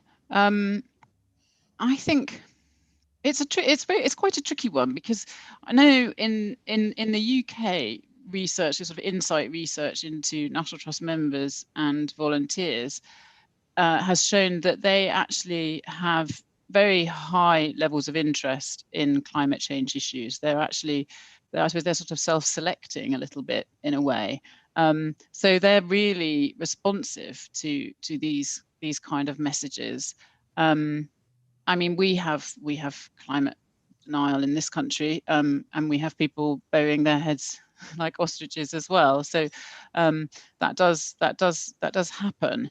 I think, I mean, we were talking on our conference a few days ago about community engagement and the fact that actually real proper engagement does take a long time, and you need to keep repeating your messages and keep engaging.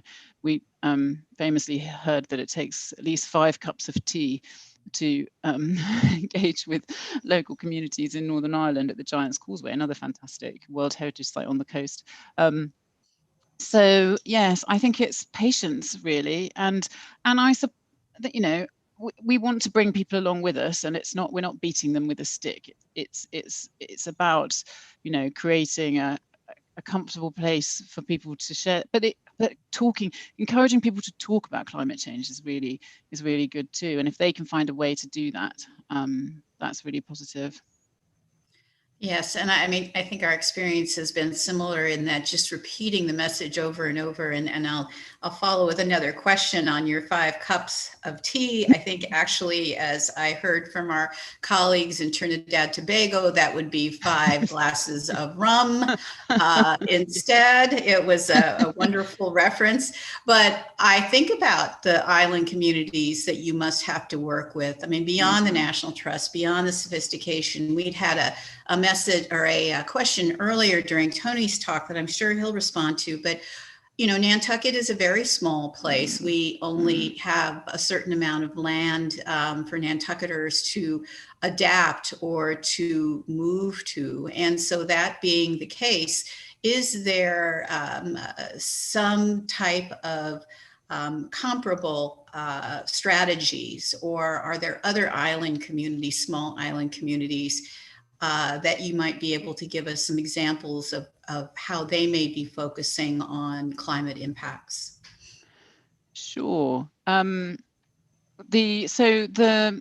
National Trust model has been replicated in a lot of, so we have a lot of national trusts in small islands. I suppose partly through just it was something that kind of grew around the world with the Commonwealth, and so we've got lots of national trusts in the Caribbean and the British overseas territories. And one of the places I was thinking that feels a bit similar is Bermuda, and the National Trust there has undertaken some really groundbreaking research quite a while ago now, though, I think maybe over 10 years ago, into the impacts of climate change on every aspect of island life, on biodiversity, on food security, freshwater supply, energy, the tourism industry. And I think, you know, there's probably some learning to be shared from that perspective. I think Tony was saying, and it's probably quite true, that our coastlines aren't as sort of, in the UK, they're certainly not as built upon as I imagine you know, the sort of issues you're facing in Nantucket are. I'm trying to rack my brains to think of other similar small islands, but yeah, no, I think, you know, those issues in Bermuda are really quite similar. Yeah. And kind of following that with the same concept of tourism. Nantucket is obviously a popular tourism destination, a heritage tourism destination. And I know that Intu has invested a lot of time and energy to study some of, for example, the impacts of COVID. We have many disasters, and being a resilient community goes beyond, again, those issues of immediate climate impacts, but what we're really looking at in terms of longer term disaster recovery. Maybe you might speak to a few points of that tourism report, and what you think its relevance can be to any heritage tourism destination. Yes, so we published a report earlier this week. It feels like a lifetime ago now, actually, but at the beginning of our conference on Tuesday, about about putting the local into global heritage, and we started it. It started as a look into sustainable tourism, but it then morphed into more looking at sustaining communities and how different approaches to tourism can engage local people more. I think that when we set out, we were looking at over tourism really, and we were trying to. And that's why we picked the sites that we picked, because they were all routinely, well, no, 4 of them were routinely welcoming over 1 million visitors a year to a single heritage site. And obviously that fell away last year completely. And it's meant that these organizations, these places have been able to really rethink their approach and model. And a lot of them are saying, actually, numbers and bulk is not what we're going to look for in the future. We've quite liked having less people, less visitors, and focusing a little bit more closely on building those relationships with our local communities, with our local businesses, with people living next door to the heritage sites, and engaging, people, local tourists, I guess. And it speaks a little bit to what you were saying, Lisa, about oh no, I've lost track of what I was going to say now. Sorry. I shouldn't have jumped onto what I was remembering something that you said in your introduction, but I have just forgotten what it was. Sorry. Go ahead. Okay. Sorry. Yeah, I've just completely lost track of what I was thinking. One of the things that we deal with too with heritage sites are the collections.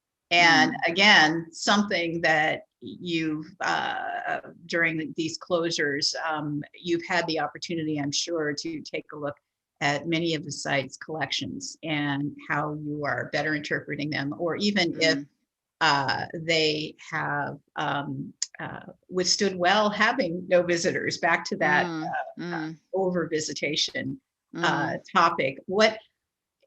How do you look at your collections in terms of whether it's climate impacts? I can think about things such as statuary and the like that may be outside, but also just atmospheric changes. Are there things that you've seen in any of your collections whereby these changing climates, these changing environments are having an impact, or perhaps to a positive, not having tourists and the humidity that comes from people coming in and out? What are you seeing in regards to collections? Sure. Well, again, I mean, I end up talking about the National Trust a lot, because we've done. I mean, the National Trust really is the sort of biggest, best resource of all the INTO member organisations, and they did quite a lot of work on looking at that, and you probably know about it because it's one of Phil. I feel Phil was involved in it as well. Forecast Changeable, and that explores, the sort of increase in bugs and damp and all those things in National Trust properties, which impact on the collections, on books, on fabrics, inside the houses. And I think that's shared. That is shared around the world. And in terms of the impact of not having so many tourists, we've heard really interesting, well, we've seen them all, haven't we, on social media, these sort of interesting stories of animals kind of taking over towns and things. Some of our National Trust sites that really were facing very heavy footfall have had a little bit of an opportunity to breathe. We heard that at Petra in Jordan, that the National Trust there saying that having a lot less tourists has meant that there's been some recovery to the site, which has been able to take place. So that's there are some upsides as well. And I think I'll kind of leave with a last question. We'll be having COP26 in Glasgow this coming November. Will INTO have a presence, and will there be an even stronger presence from your knowledge of cultural heritage at that international gathering? So yes, the answer is we're hoping that we will be involved in the UNFCCC events in Glasgow this year. We're hoping they're still going to take place, and we want to sort of take that message really that this is a global issue, and that the National Trust of the World are, you know, giving some of the examples, you know, perhaps like the ones I shared of what national trusts around the world are doing, whether that's planting trees in Jersey or the mangroves in the British Virgin Islands, and you know, and also on the cultural heritage sites, the technological sort of installations, energy, hydro energy, heat pumps, all those sorts of things, the kind of things that our National Trust members are doing, and to kind of share those, and just to, yes, to, I guess, to have some practical solutions that people, well, I expect people probably be just quite surprised that there are all these organisations around the world and what they're doing. So I'm not sure we have massive policy asks, other than, you know, I think there's value in coming together. So our bigger national trusts organisations are able to hold their governments to account quite well, but some of the smaller ones, you know, they're sort of lost. Well, not lost, I don't mean, but they're just a very small fish in bigger ponds, and so by coming together as a global community, we can sort of we can punch our weight a little bit better, and try and bring some of those ideas across. So on a maybe a little more personal note, tomorrow is Blossom Watch Day in the UK for the National Trust. As we end our conference, is there anywhere in particular, and maybe you can tell those folks that are watching today what Blossom Watch is, but Sure. Also anywhere in particular that is your favorite Blossom Watch location near you? My Blossom Watch. I was going to have to say my garden, which we have barely been out of for months now. So Blossom Watch is a campaign of the National Trust here in England, Wales and Northern Ireland, which is about taking time to notice nature and the small changes. So when we were really all stuck indoors last year, those uplifting sights of green shoots and blossom in the spring was something that really everybody celebrated, and the Trust are doing it again this year. And so tomorrow, if you can spot any cherry blossom, or I don't know, apple blossom, maybe not pear blossom, I think it's about out now, or depending on where you are in the world, I'm sure there could be some much more exotic tropical blossoms, which would be really lovely to. So the idea is you take a photograph of it and you upload it onto, well, other social media sites probably available, but I've been doing it through Twitter. You hashtag Blossom Watch, you tag the National Trust, and you put your location in, and then you appear on their fabulous Blossom Watch map, the little pin.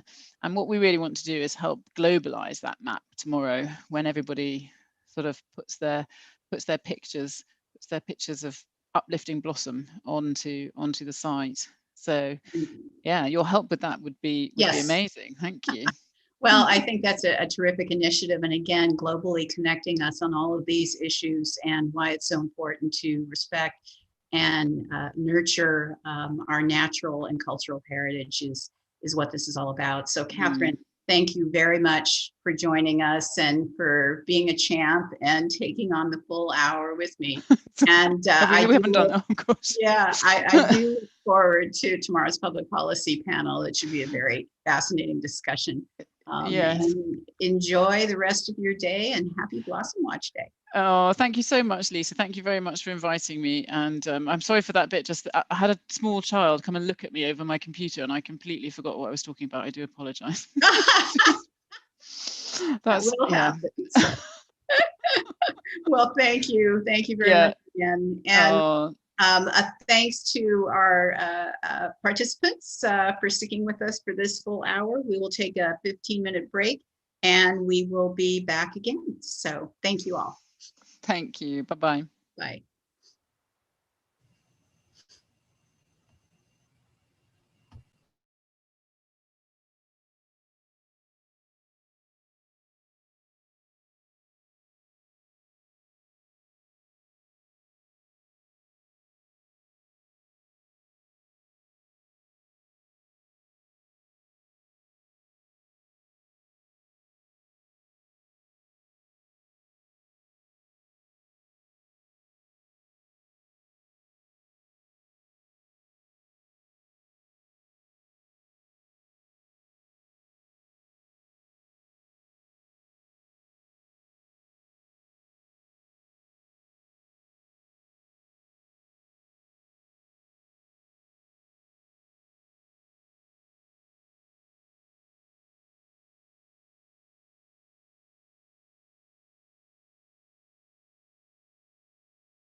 Good afternoon, and welcome to Climate Impacts on Coastal Communities and Economies.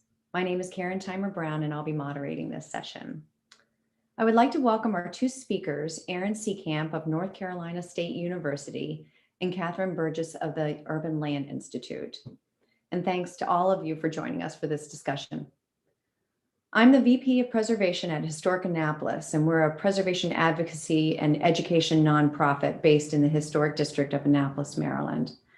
Lisa invited me to moderate this session because of the parallels between Historic Annapolis and the Nantucket Preservation Trust, as well as between the city of Annapolis and the town of Nantucket. At my home, our historic landscape is also at risk due to rising seas, subsidence, and flooding that inundates our colonial landmark district. So this is all very relevant to us. This session's scheduled for about an hour, and we're going to have Aaron and Catherine give their presentations, and then we will open for a Q&A afterwards. Feel free to post questions as we run through the presentation in the Q&A, and we'll ask the speakers to address them afterwards. Now I'd like to formally introduce both of my speakers. Dr. Aaron Seecamp is a professor and faculty scholar of Parks, Recreation, and Tourism Management in the College of Natural Resources at North Carolina State University. She has a PhD in Natural Resources from the University of Idaho, was a 2019 Research Fellow at the International Center for the Study of Preservation and Restoration of Cultural Property, working on climate adaptation planning for cultural resources to World Heritage Sites. She is a leading voice in this discipline through numerous community engagement programs, has extensively published articles on her research, and is an educator and advisor to many undergrad and graduate students. A few of Erin's articles are included on the website underneath her bio, and we invite you to take a look. We're very pleased to have you with us, Erin. I would also like to introduce Ms. Catherine Burgess, the Vice President of Urban Resilience at the Urban Land Institute. She holds an MSc in Regional and Urban Planning from the London School of Economics and a BA from Williams College. Catherine is an urban planner by trade and has worked both domestically and internationally with communities through research, advisory services, convenings, and outreach to address how buildings and cities can be more resilient to the impacts of climate change. Her work has included landscape performance research for the Landscape Architecture Foundation, as well as international urban policy research for the Robert Bosch Foundation Fellowship Program. Also included on our website is a recent report that she was instrumental in developing titled Regional Economic Benefits of Climate Adaptation, which she will also be touching on in her talk. Catherine, we're also very delighted to have you here. So we'll go ahead and start with Erin's presentation. Kimberly, if you want to cue up the slides. Great. Thanks, Karen. As Karen mentioned, my name is Aaron Seecamp. I'm a professor in the Department of Parks, Recreation, and Tourism Management. I'm also a tourism extension specialist, and I'm going to share with you a variety of research that I've been conducting over the past several years and focusing my talk really on adaptive capacity in tourism-dependent coastal communities. Next slide, please.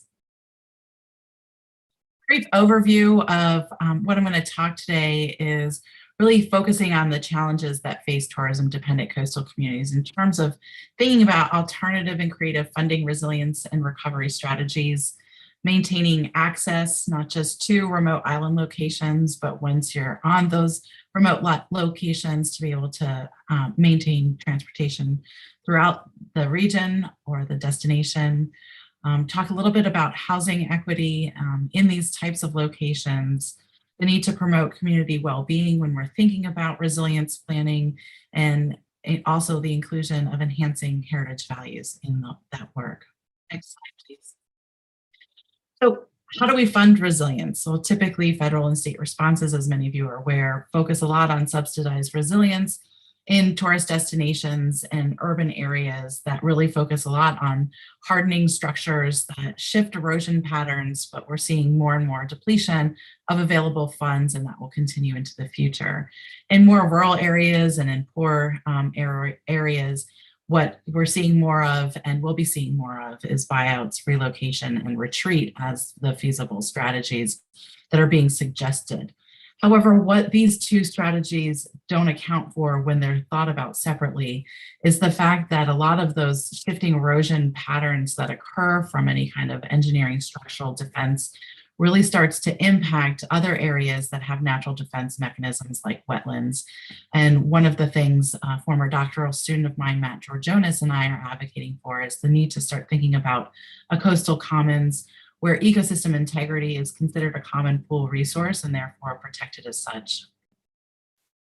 When thinking about creative solutions from tourism itself and the tourism economy, in the Outer Banks of North Carolina, they've added to the occupancy taxes a 2% increase, or 2% of the occupancy taxes that are charged go to a beach nourishment fund. So they're recognizing the need to start including resilience payments at the county level. That's in Dare County, which is the northern Outer Banks region. And then in a different study that I conducted several years ago with some colleagues on the North Shore of Minnesota and so the North Shore of Lake Superior, we intercepted visitors who were traveling in the area, and we gave them a couple different types of scenarios of what the future environmental and recreational and heritage experiences may be based off of climate change projections and associated impacts. And we asked them if they'd be willing to spend $30 on essentially a license plate strategy to fund climate adaptation planning in the region. And we use that license plate as something concrete since this was an experimental setting and type of research, but it helps people be able to think about what that $30, how it could be tangible or relatable to something that they may already be contributing to. And what we found was that about just over a third of people, 36%, were willing to pay $30 or more to contribute to a regional tourist destination adaptation planning fund. And that was really based upon tourists who already held climate change risk perception. So they knew that there was threats coming in the future and that they had a strong sense of place and attachment to the North Shore. When we asked people if they'd be willing to spend more than $30, we found that destination loyalty or repeat visitation really started driving that willingness to pay. Next slide, please. In the Outer Banks of North Carolina, I've also been conducting other visitor research with tourists, asking how they would respond to different coastal hazards. And so we ran a choice experiment there where we had different disruptions to the transportation system, whether it was bridges being out and only being able to access by ferry or not being able to connect along the ribbon of sand that is the Outer Banks.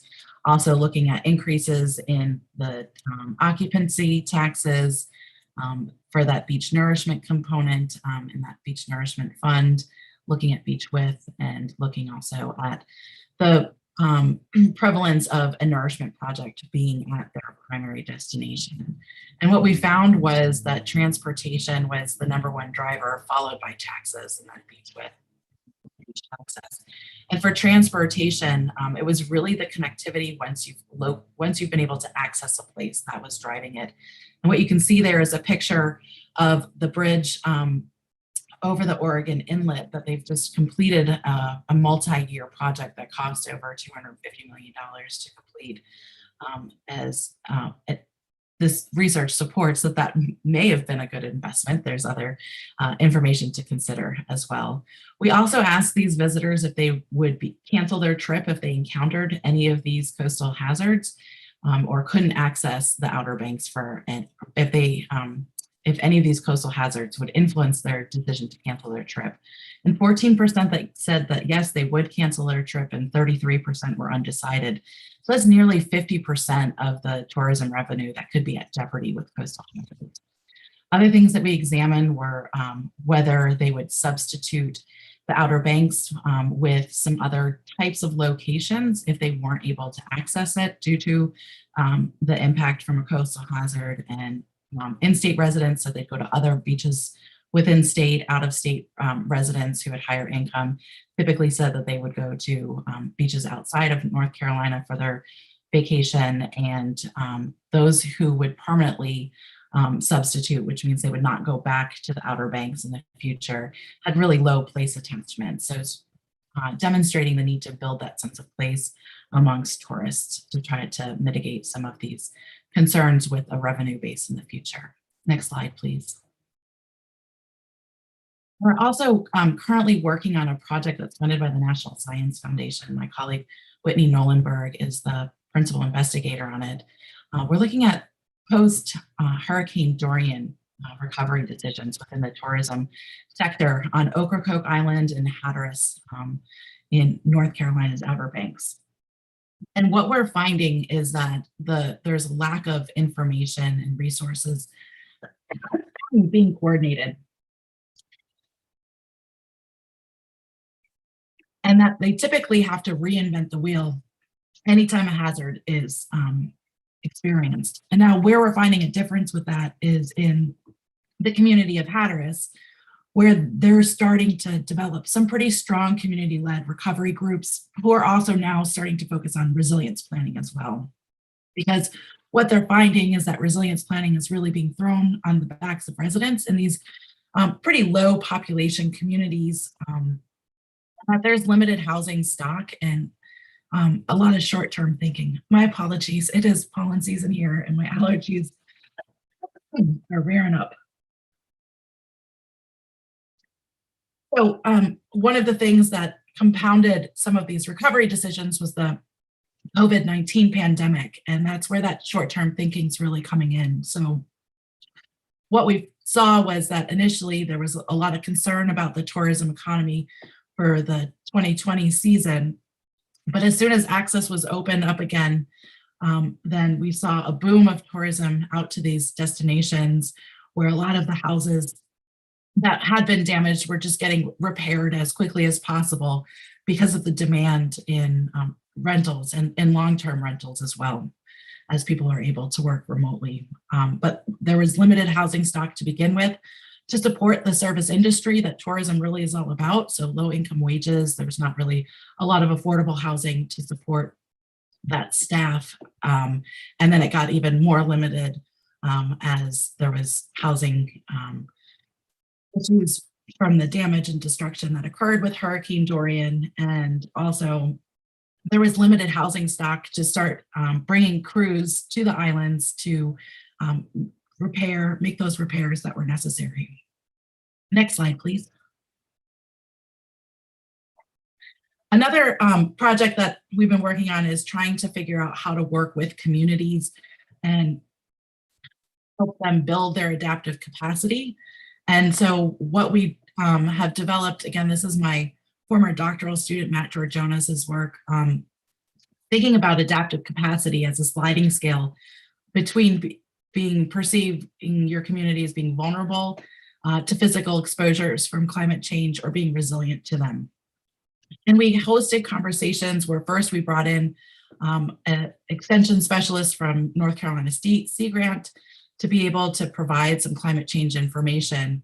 And then we facilitated discussions about these different indicators that you see that are paired between vulnerability and resilience. And throughout those conversations, we found that in some communities, predominantly white communities, which is the orange C1 pre-community one, pre-measure and post-measure, that perceptions of adaptive capacity increased and this outreach strategy worked well.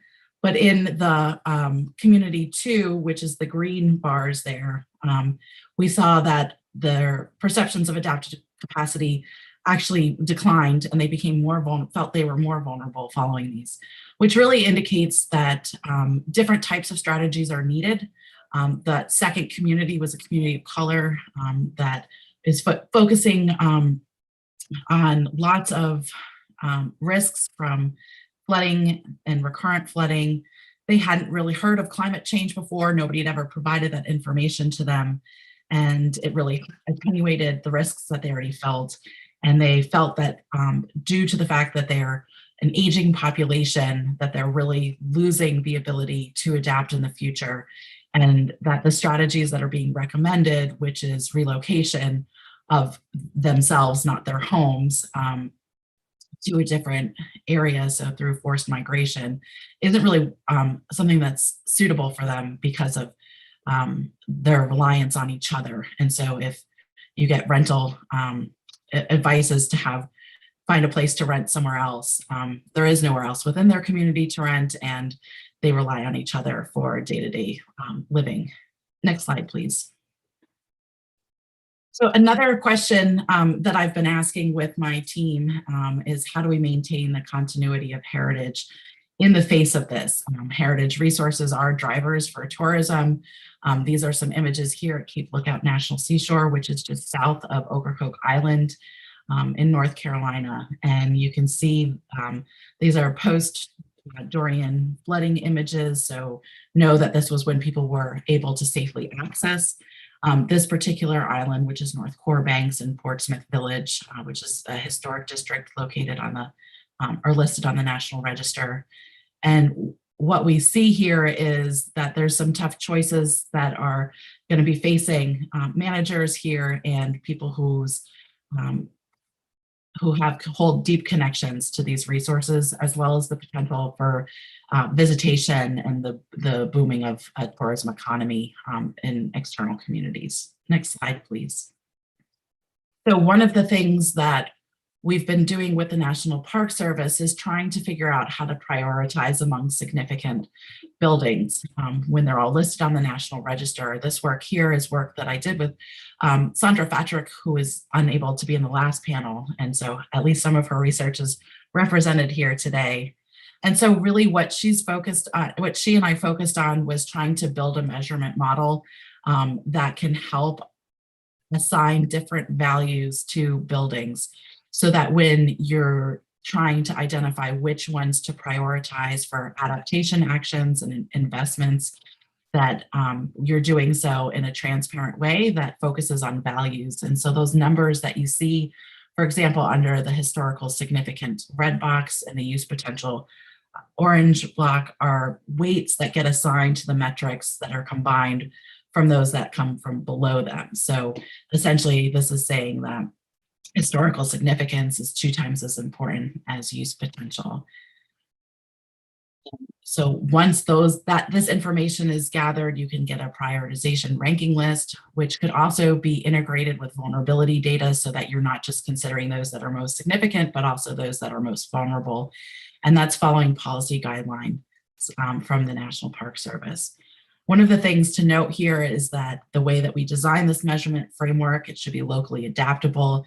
And we've tested it at Gulf Islands National Seashore to demonstrate that it is, that different values can be assessed and integrated into the model so that it's locally responsive to different evaluations of what is most important. Next slide, please. And all of this is really culminating in questions I'm asking about how we should accommodate for loss.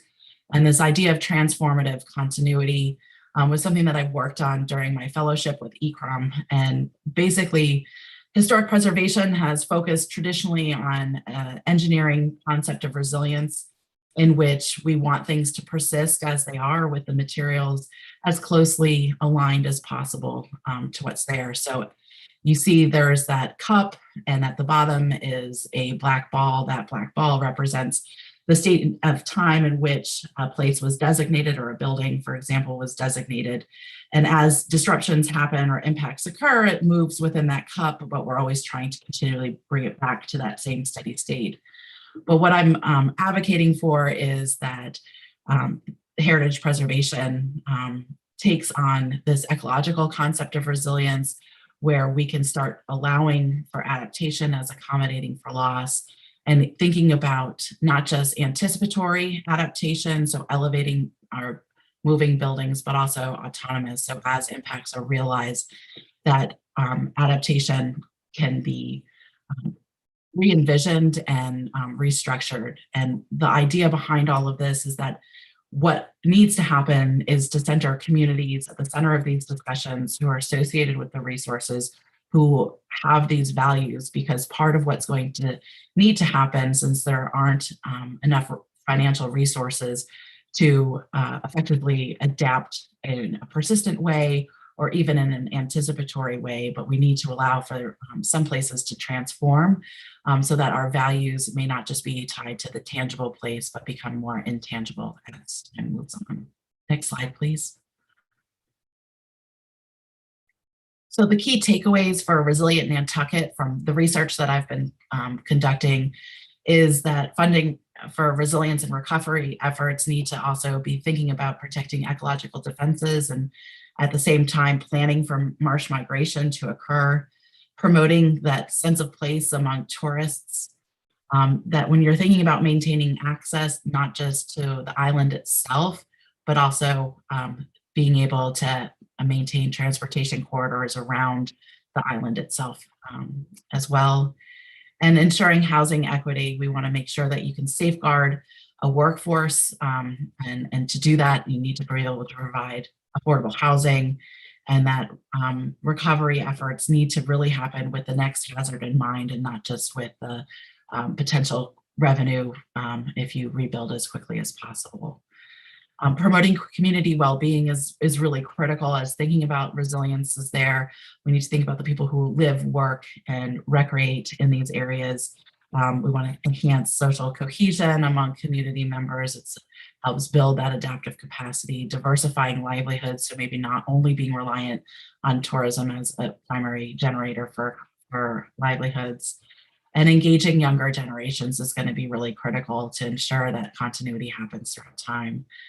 And then for enhancing historic and heritage values, that we need to think about prioritizing preservation in ways that helps us not only be strategic and transparent in the values that we're selecting for what types of adaptation investments occur, but also enabling the transformation of some tangible sites to becoming more intangible. Thank you very much.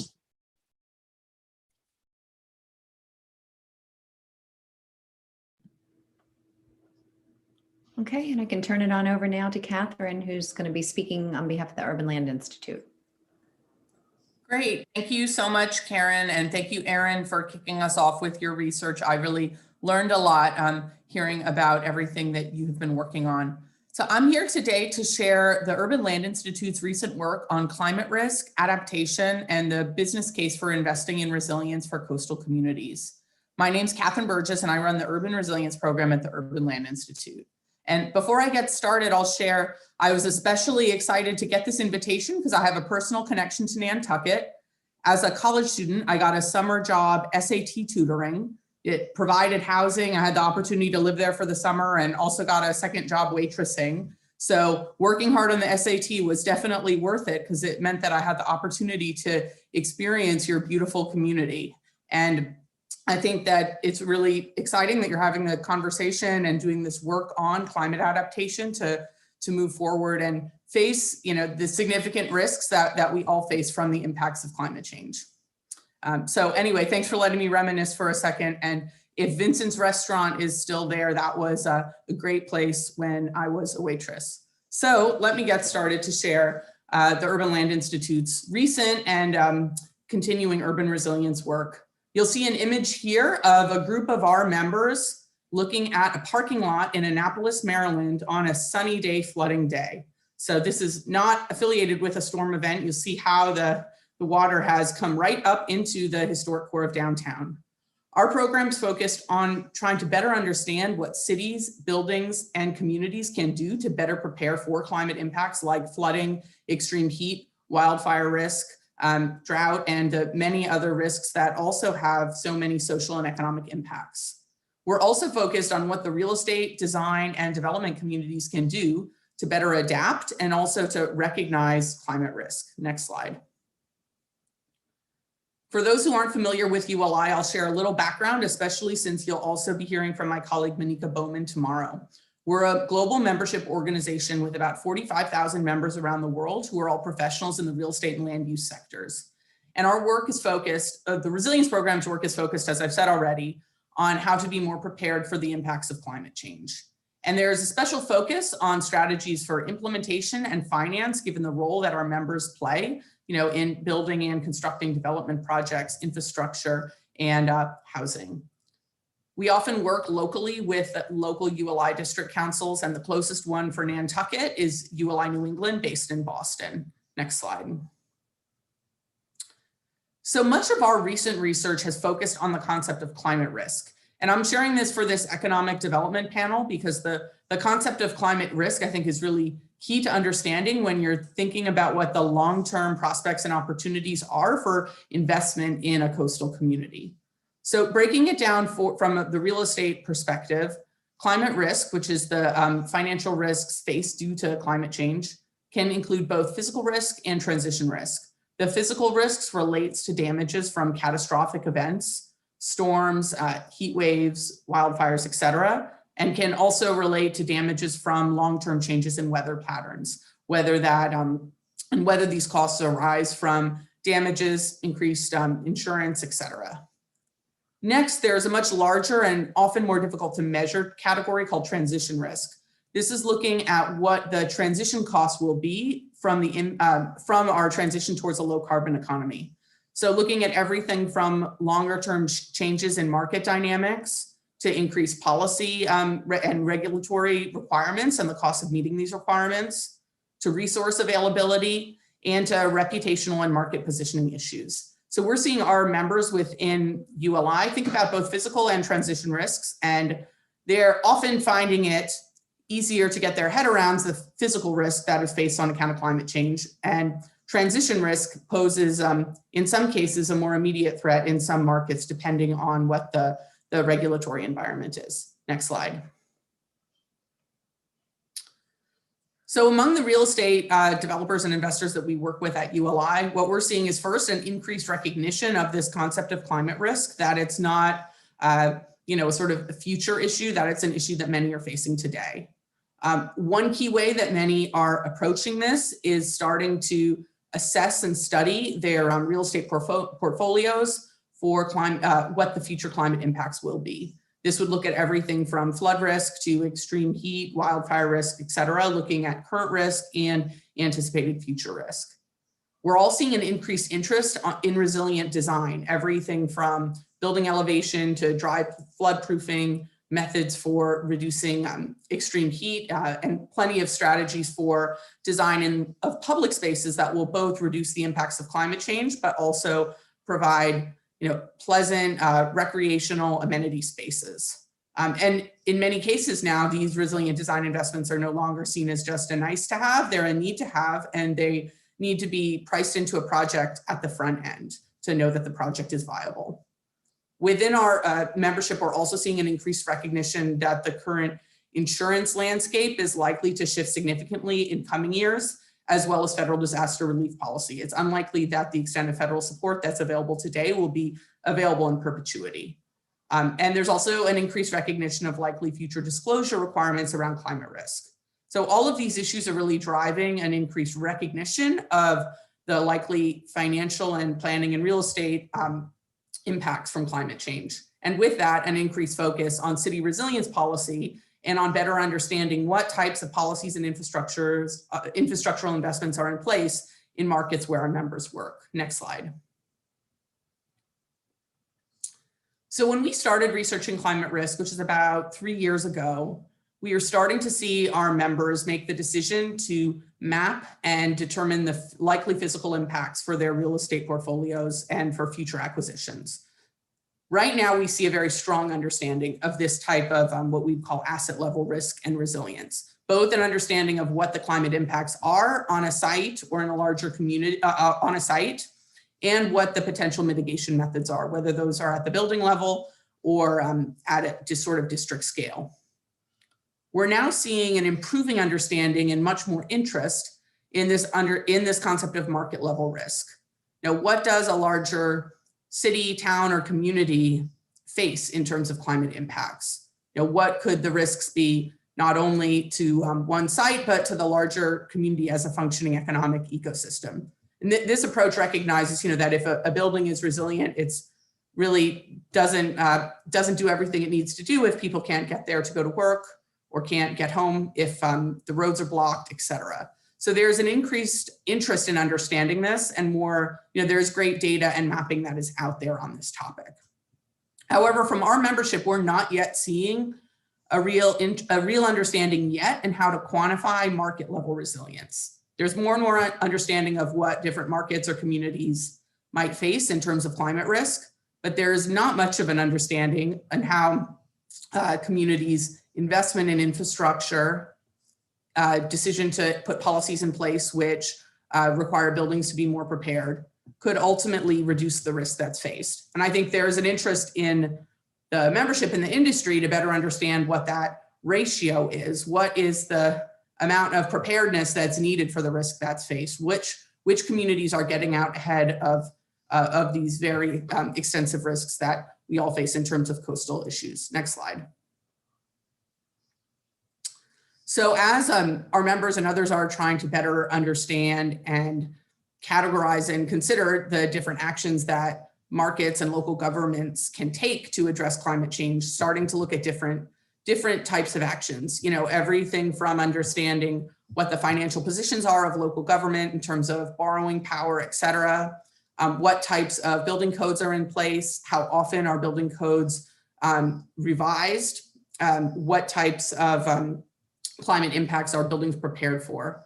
Also looking at different metrics around emergency preparedness, investment in infrastructure, insurance, mitigation, so commitment to climate action as almost a proxy for understanding a community's readiness for climate events, and then governance, what types of positions are in place in local government to try to both address climate adaptation and tie this into many other areas, whether that is public works, planning and design, et cetera. Next slide. And so as the industry and others are trying to better assess and understand what communities are doing to be more prepared for climate impacts, we're seeing many local governments leading the way with innovative policy approaches. We're seeing many strategies to integrate resilience into zoning codes. Norfolk is one of the most well-known, where they have essentially looked at the future sea level rise projections and subsidence issues and use this as a framing consideration for planning for future development. We're also seeing a lot of interest in transfer of development rights for climate adaptation, and the question of how can more development be incentivized or encouraged at areas which are least susceptible to future climate impacts. Next slide. And alongside the city level innovation, we're also seeing a lot of interest in innovation at the building scale and in understanding what the business case is for making these sorts of design investments at the building scale. So we have a case study library called Developing Urban Resilience. The link is up here if anyone is interested in looking at it. It both includes a variety of real estate projects which include best practices for resilient design, everything from innovative stormwater management approaches to elevation, heat mitigating approaches, landscape features, where there's been a demonstrable return on investment as a result. So this could be everything from avoided losses to the sort of marketing benefit of resilient features which double as attractive public spaces. We're also seeing more and more interest in tenants and buyers in business continuity and in housing and units that are prepared for the types of climate disruptions that they could face. And we always welcome nominations for projects. Feel free to reach out if you have any ideas for us. Next slide. Another project that I thought would be of interest to this audience on the topic of economic development and economic impacts of resilience is a project that we recently carried out for the Southeast Florida Regional Climate Change Compact. The compact is really an exemplar in the US for regional government cooperation around resilience. These 4 counties work together to jointly agree the sea level rise projections that they're working for and planning around when they invest in infrastructure, and work together on other planning and policy approaches. They approached ULI to do an economic modeling study, which would look at the economic losses and opportunities associated with an investment in resilient infrastructure. And this looked at potential impacts in terms of property value, property taxes, also damages, and job creation. So, this is obviously a very, very different market from Nantucket, but I think the methods of the study are extremely interesting and are something that many other communities can learn from. Next slide. So the way the study worked was, first we partnered with an economic modeling team at AECOM. ULI's role was as overall project manager and performing outreach with the business community and the ULI membership. So we worked together with the 4 counties to compile data, and then the economic modeling team worked to first identify the climate vulnerabilities, considering future coastal conditions and sea level rise projections. Next, looked at the costs and benefits of investing in different types of resilient infrastructure, everything from beach nourishment to seawalls to building scale interventions. And then the project concluded with recommendations both regarding resilient infrastructure investment and other policies which could advance resilience at the regional level. Next slide. And so the findings of the study were incredibly striking. You know, the region is an economic powerhouse, and they are also ground zero for sea level rise in the US. It's, you know, a extremely vulnerable region, and the numbers really showed that. We did one sort of scenario for 2040 and one for 2070.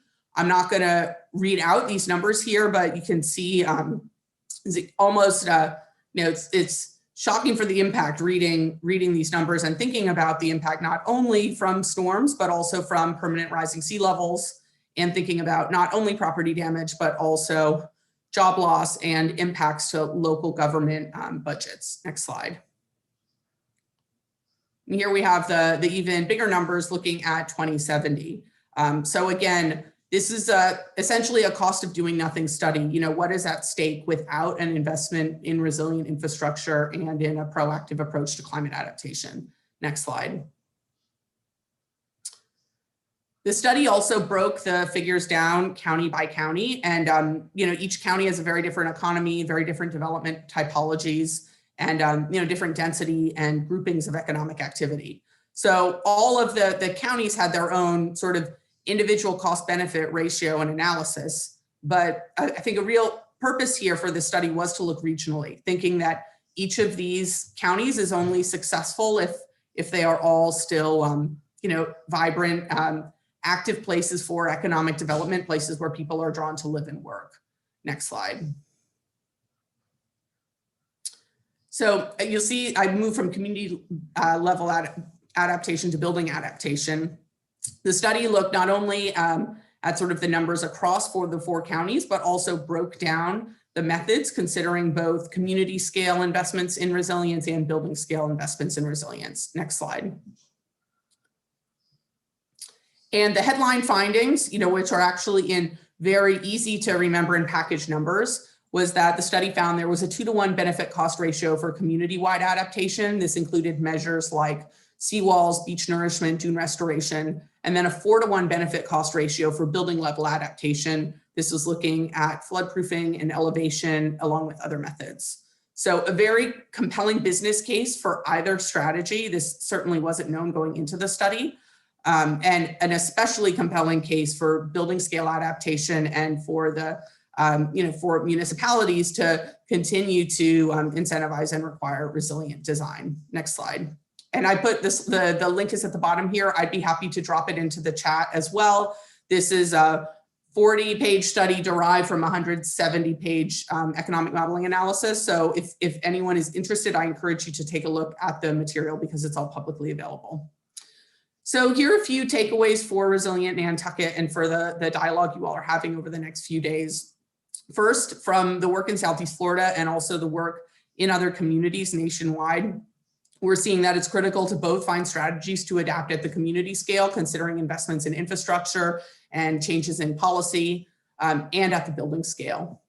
And I think it's critical to recognize the high cost of doing nothing and to think about investment in adaptation infrastructure as a long-term investment in the opportunities and economic potential of the community. Next, I think it's critical to keep in mind, at least where I sit in ULI, that real estate investment and development interests are increasingly expecting local governments to be committed and ready to addressing the impacts of climate change, given how you know, fundamental these impacts will be for all of us. It is also critical to safeguard affordable housing, knowing that, you know, all of, especially retrofits, all of these interventions, they cost money. While they will, while they should may be an excellent investment over the long term, they require significant upfront investment. And then finally, with many of the policy directions that we're seeing more and more communities looking for opportunities to incentivize or encourage future development in areas which are least susceptible to climate impacts, using those immediate waterfront sites, both for development purposes, but also to be a first line of defense, including green infrastructure and other methods to be better prepared for flooding and to create vibrant public spaces which people can use and enjoy when they're not serving a flood management purpose. And with that, thank you for having me. And I believe we'll be turning things back over to Karen. Wonderful. Thank you, Catherine. And thank you, Aaron, so much for your presentation. It's very interesting. And again, so relevant that your opening slide included Annapolis, which is near and dear. So I appreciate that. The Florida study, I think, is really interesting, looking at a sort of a regional approach for planning for resiliency, and it's a great idea. What are your thoughts about, like, for Nantucket and Cape to work together? Can you talk a little bit about how the Florida study came about? Sure. Well, I think, the Compact is an incredible group, and I definitely think it's an amazing model for regional collaboration on climate adaptation and mitigation, whether a product like this study comes out of it or not. So with the Florida Compact, the counties work together, on jointly agreeing the sea level rise projections, sharing and keeping each other updated on infrastructural investments. And it really allows them to be more efficient and also to understand the best practices and to work together, when there's regional funding opportunities, for example. So they jointly also funded, they applied for funding from the state of Florida for this study, and were able to, to get it done that way. I think the study really tells a compelling story about climate adaptation investment at the regional scale, but there is also so much more than that in terms of policy coordination and even relationship building. They run an annual conference every year for the sustainability and resilience professionals from the 4 counties in the Compact. And, I think when they started, it was just the resilience staff. Now people from local business are coming to this conference, and others who just want to better know and understand what the approach to climate adaptation is across the region as a whole. So I think it's a great model to look for, whether it would be collaboration with the Cape, Martha's Vineyard, or others. And so how involved were local decision makers in that project? I say very involved. So first, I guess you asked how the project came about, and I didn't fully answer that. So ULI had done a number of sort of one-off technical assistance projects, like you're familiar with the TAPS, which we do. We did one in Annapolis City Docks as well, where we bring together a group of experts from the real estate and development professions from our membership to advise on a specific land use challenge. And so we had done one-off projects like this in Miami Beach, also for Miami-Dade County, looking at an adaptation action area, another project on resilient parks in Fort Lauderdale. And every time, one of the key recommendations coming out of the project was to better build a business case for a regional coordinated approach to investment in infrastructure. And so it was clear from all of these sort of one-off projects that something bigger needed to be done, and that perhaps commissioning a study like this could help local business interests get on board in identifying the funding needed for these really very significant investments, whether that's coming through, it'll obviously come through a variety of sources, but, additional taxes, bonds, et cetera. The purpose of the study was to both better understand that, but also to bring the business community along for the ride of the study. So we worked with the chambers in the different counties, and we worked with the ULI memberships in the counties, and they were a part of scoping along with the local governments. Yeah, as you and I had discussed before, the ULI TAP that was done in Annapolis was really instrumental in bringing in outside expertise, but also galvanizing that community support and the community awareness. So it'd be interesting, how could a community like Nantucket get involved in a ULI TAP to take it to the next step? So Aaron, I had a question for you about how, again, trying to bring it back down to Nantucket, how can they begin prioritizing their historic properties for adaptation and resilience investments? So I think the approach that we used was what's called a co-production of knowledge approach, where you have a facilitator and you bring multiple people to the table, including heritage preservation experts, as well as local community members, and you start thinking about what does significance mean to you, what data may be available to help inform that so that you could actually get metrics and numerics to create those priorities. And then how important are each relevant to each other. But the other thing that I think is important is while those conversations are happening, is to also start talking about having conversations about what adaptation strategies are appropriate for communities. And so I think that's really a critical conversation that needs to be happening. For example, in the research that we conducted at Cape Lookout National Seashore, so we had this framework, we actually integrated it with vulnerability data. We added adaptation actions with costs applied to them. We used a 30-year planning framework with a fiscal constraint, which was an annual budget, and looked at the trade-offs between different budget scenarios and what types of patterns of adaptation actions would be applied to maximize the amount of historic significance that was preserved across the landscape. And so that information really documented that if the location in which a building currently exists is highly vulnerable, then elevation would be the best adaptation strategy. And if it's not, to find a relocation area and then relocate and elevate at the same time. But when we talk to local community members, they think moving some of these buildings that were, example, the church and that life-saving station that you saw in those images that I showed, would remove the soul of them from the buildings themselves. And so if we're not including those perspectives and thinking about what strategies are most appropriate, a prioritization framework doesn't do a whole heck of a lot. Yeah, that idea of maintaining a continuity of heritage as drivers for tourism and cultural identity are really important. What we're also seeing in the preservation field now is that there's sort of a broader understanding of places that have meaning to a community, and history and culture is not just limited to old buildings, and that they might have a deep sense or connection to a place that might not meet the National Register criteria. So when you were talking about your measurement framework factor, how does that factor in those less traditional heritage sites? So because we were working with the National Park Service, it was hard to account for those things within this because they are mandated to steward those resources that are listed. And we were looking at 2 districts. So we were looking at all of the buildings and supporting structures within those districts and trying to think about how to prioritize when you are at a district level. But I think that there's ways to think about how to understand those meanings and how to get them in. One of the things that we've been trying to do is assess the 7 aspects of integrity and try to create measures related to those. Those are pretty hard to measure. And so things like feeling, like how do you actually measure what that feels like? And so what we're finding is it's actually easier to say how much of that would be lost if this adaptation action happened, or if this type of hazard created this kind of an impact, right? And so you can get at it that way. So I think there's ways to integrate it. I don't have the end all be all answer of what those measurements look like, because so far we've only applied it at National Park Service sites. Interesting.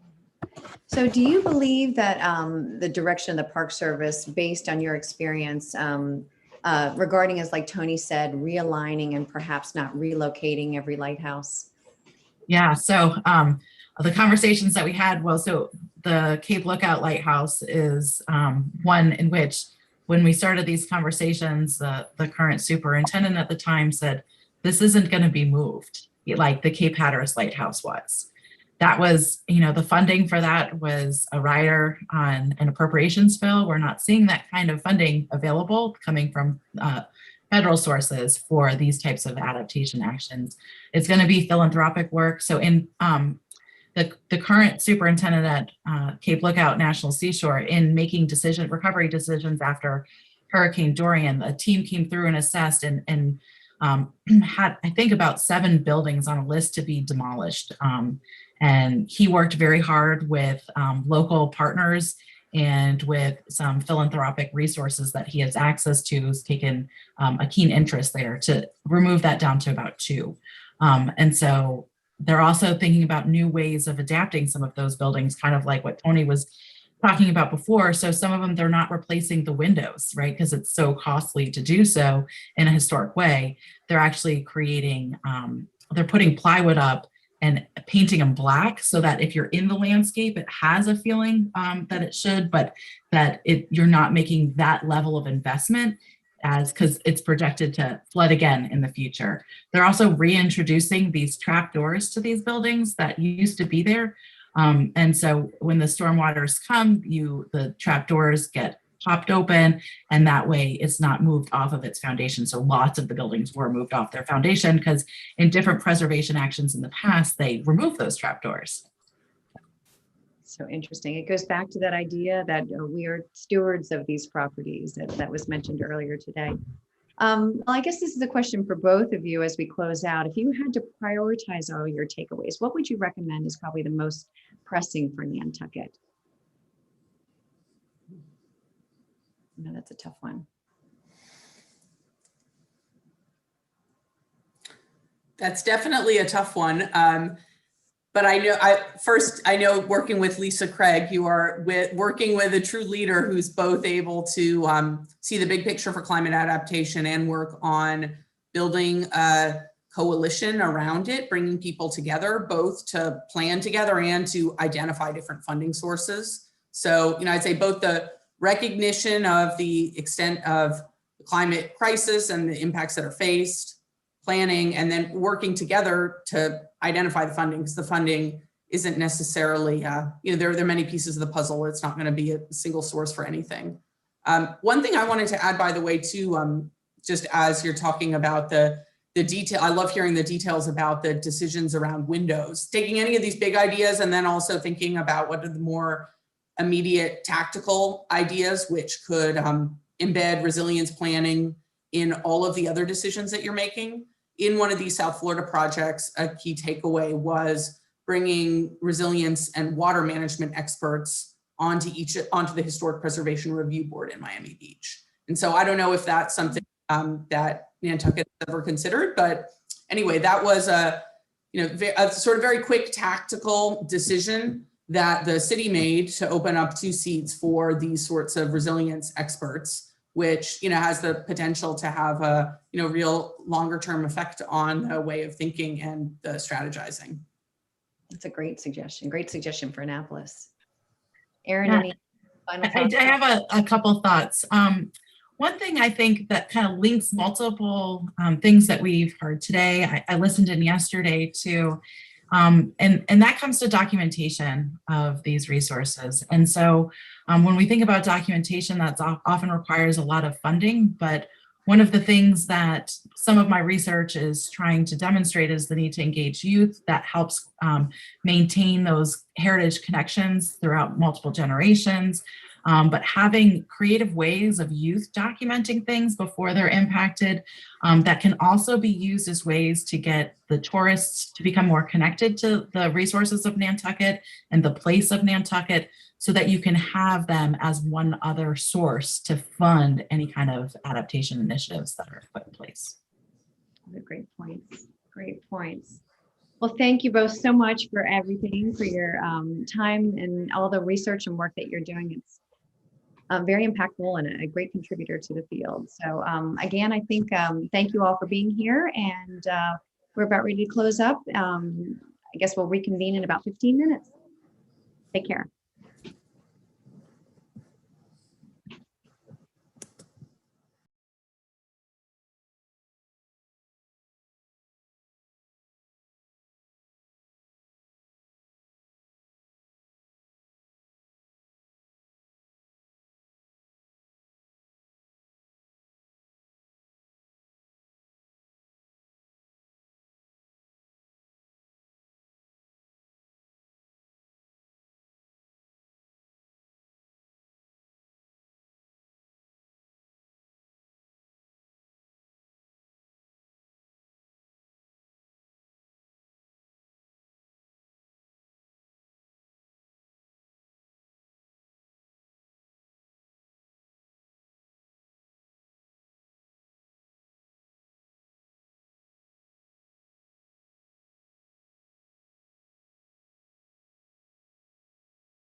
Okay, welcome to the Climate Justice, Sustainability, and Resiliency on Nantucket session.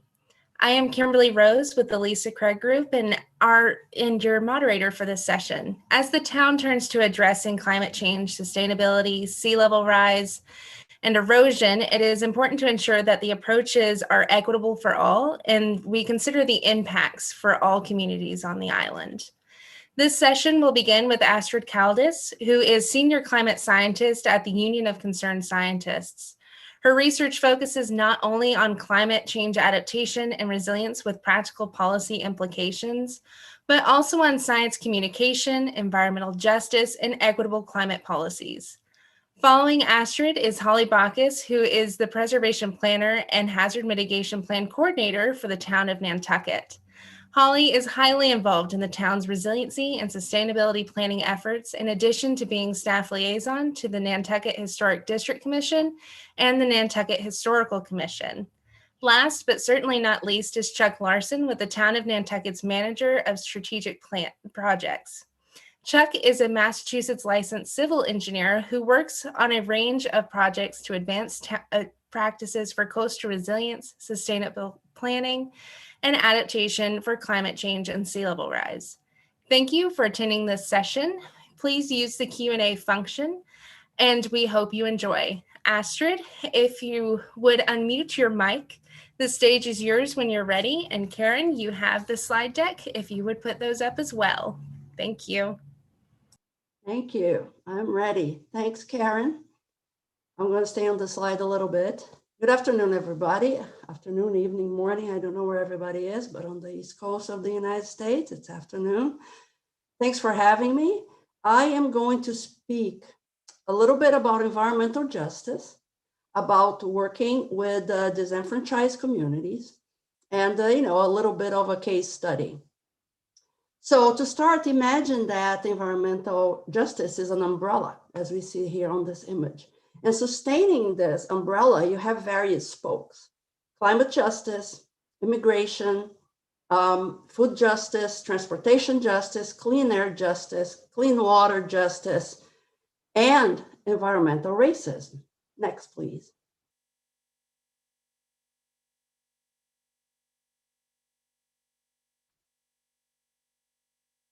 Thank you.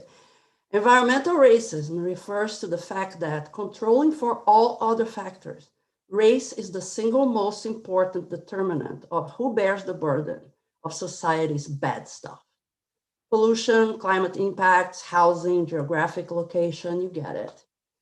When income plays a role, it's not as pertinent as many assume.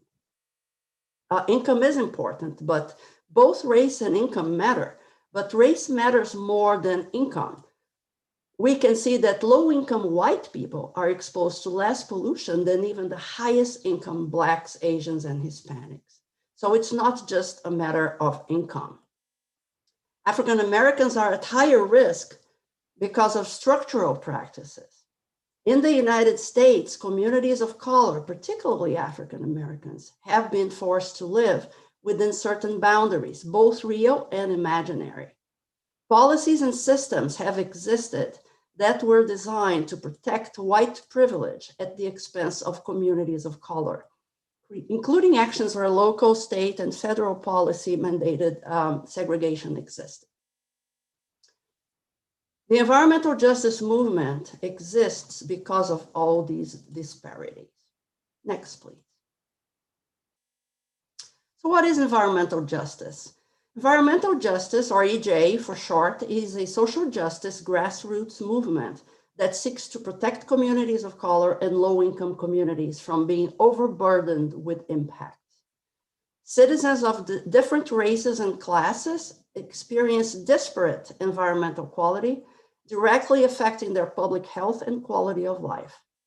The movement uses policy advocacy, research, community capacity building, and organizing to advance environmental justice. Many early environmental justice leaders came out of the civil rights movement. The guiding principle of environmental justice is that everyone, regardless of race, color, national origin, or income, is entitled to equal protection from environmental harms and risks. Currently, climate justice became a huge facet of environmental justice, and both are also racial justice for the reasons I mentioned. Communities of color and low-income segments of the population across the United States and across the world contribute the least to climate change, yet suffer most of its consequences. And there is a big loud siren outside. If you can hear it, sorry. They suffer the most from the consequence of climate change because of a lack of equitable policies. This is particularly apparent when we speak about coastal resilience. Next, please. One small thing, everybody may have seen this already, it goes everywhere, but people often confuse racial equity and racial justice. They are not the same. As you can see here in this cartoon, in order to achieve climate justice, one needs to address and eliminate the causes of inequity. Simply giving people what they need is not a permanent solution, because it will lead to an endless cycle of giving on an as-needed basis instead of a reality where no needs exist, which is what we want. So for EJ communities, the ones I work with, climate change is a threat multiplier because they are already suffering from systemic lack of resources in their communities, which leads to a lower ability to withstand climate impacts. Climate change exacerbates existing conditions, leading to worse scenarios. Coastal communities facing sea level rise, erosion, flooding, and the consequences that come with them, both for their livelihoods, for health, social, and economic consequences, are that much harder for many of these communities. In addition, many coastal communities have a rich history and culture, usually connected to the water, creating a heritage narrative that climate change may impact in the future. A lot of the work we do with communities is to try to eliminate the causes of inequitable adaptation and resilience measures in order to preserve not only livelihoods and the environment, but also the history, culture, and heritage of the places. We start by listening to what the concerns are for each community and taking it from there. So I'm going to talk a little bit more about that. Next, please. The case study I will present today is part of the Dew Island Peninsula Partnership, a partnership meant to support communities and coastal environments in the midst of change on the eastern shore of Maryland, a place extremely rich in culture and history. The heritage narrative of the community, dating back to the 1600s, is one of hard work, flexibility, and faith. Resilience in places strongly grounded in their heritage is a socio-ecological resilience by necessity, where the social part entails the capacity and agency to shape change to support social well-being, and where the heritage is seen as the cultural capacity of the community that needs to be part of resilience planning for it to be successful. To leverage this cultural capital, it is necessary to empower the community through local participation and decision-making, so that culturally relevant solutions can be reached. The DIP, as we call it, is led by the anthropology department of the University of Maryland, from whom I learned much of what I just said literally. I used the language from their presentations because they are the experts. The partnership has various collaborative research and community projects aiming to bring community members to the decision-making process. The Engaging Faith Communities for Coastal Resilience is one of them, and that's the one I participated. Next, please. In the United States, rural coastal lands are home to about 9.5 million. Sorry, I saw a chat. I was wondering if I was doing something wrong, that somebody was trying to send me a message. In the United States, rural coastal lands are home to about 9.5 million people and counting, and are culturally and ecologically diverse. They are also particularly vulnerable to the impacts of climate change, as we know. While these areas have less infrastructure at risk to climate change, their ecosystems and socioeconomic and cultural well-being nevertheless face substantial risks. It is important that these areas are not overlooked in climate adaptation, planning, and policymaking.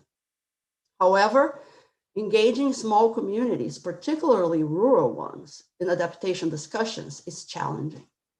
The absence of municipal governments particularly limits channels of communication and resource distribution to these areas. So churches might offer a structure to improve the communication channels because they are widely distributed in those rural coastal areas. They are used by residents both privileged and disadvantaged.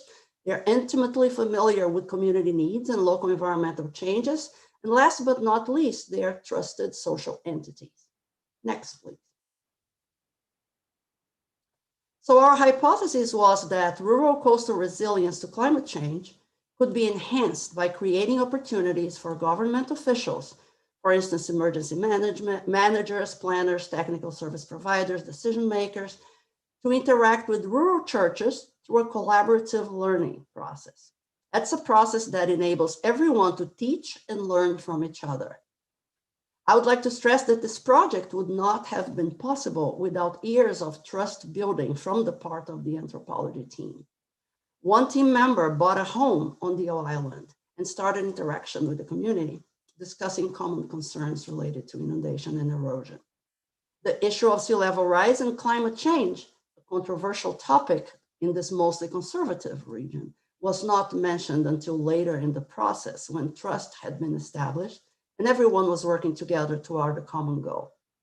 From that trust came the opportunity for these interactions, which continue after this part of the project has been finalized last year. Next, please. There are many benefits of a collaborative learning approach for resilience. As mentioned earlier, churches are common and trusted social institutions in rural areas, making them perfect to intermediate an exchange of local concerns and government resources. When church members are engaged, have a seat at the decision-making table, and can both teach and learn from government officials and scientists, both knowledge and trust increase, resulting in a network of diverse stakeholders crucial for building a more resilient coast. Next, please. But working with rural communities to address climate change can also be very challenging due to historic friction with government and the perception of scientists as know-it-alls and patronizing. Communities often mistrust government and science and may be resistant to engaging with those perceived as outsiders. A common refrain we hear is that we see what's happening, we know what needs to be done, but regulations have our hands tied. We cannot do anything. We don't need science. In the case of the faith communities, there is also the perception of scientists want to be above God, which is a very negative view. But the fact that the churches are trusted institutions makes them ideal points for a community to come together and discuss common concerns. And through common learning and trust, after a lot of meetings and discussions, many members of the group started saying that, yes, only God knows what lies ahead, but at the same time, here we are with these people who are here to help us. God sent us science, and we must not discard it. That's pretty amazing. So such collaborative work requires considerable time and effort, but this engagement is a two-way opportunity for learning and building knowledge and trust in a collaborative way, which again requires time and effort, but leads to a stronger network that can support a more resilient rural coast. I'm happy to dig more into this case study during the discussion. Next and last slide, please. As we know, those most affected by climate compounded risks know best what they need to live safe and healthy lives. The communities impacted by climate change and environmental degradation are equal stakeholders and should be at the decision-making table as more research on the methodologies for addressing disparities are designed and adaptation and resilience actions are implemented. Only in this way can issues related to the fact that those EJ communities are hit first and suffer the worst from environmental challenges can be addressed. Thank you.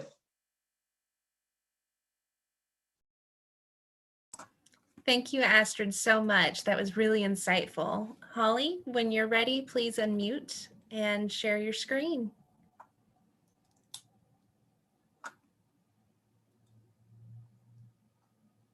Holly, can you hear me? I can. Okay. Sorry. No, you're fine.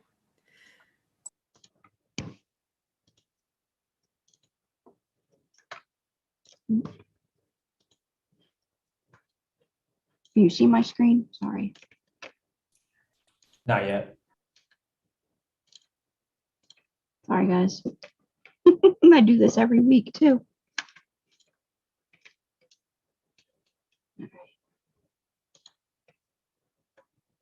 Screen.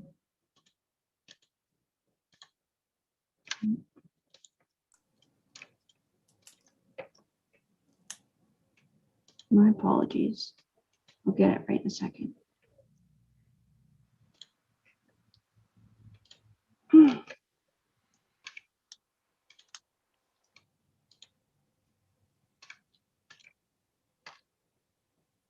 All right.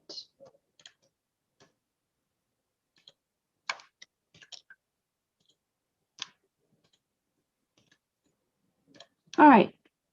I got it.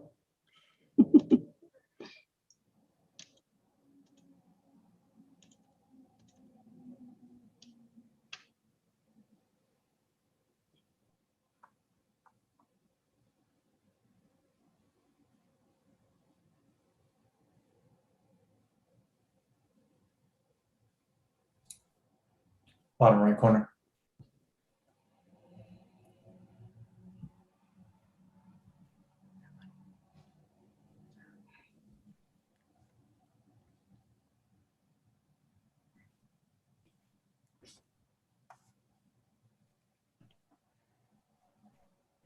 Holly, you're muted now, just so you know.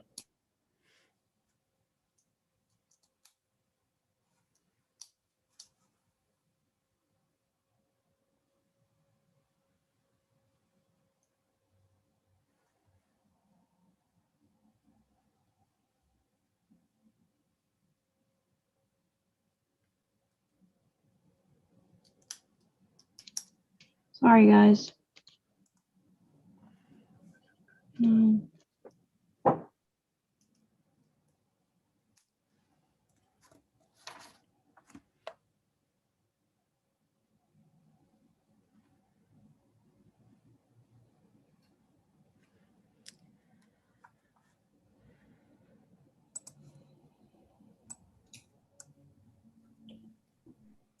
Holly, you're muted again, but we can share it for you if you'd like. Yes, thank you. My apologies, guys. You're fine. It's no problem. Technology, it always hits you.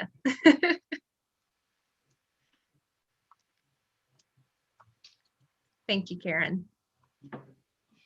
So, thank you for having me. Thank you for this wonderful day we're having.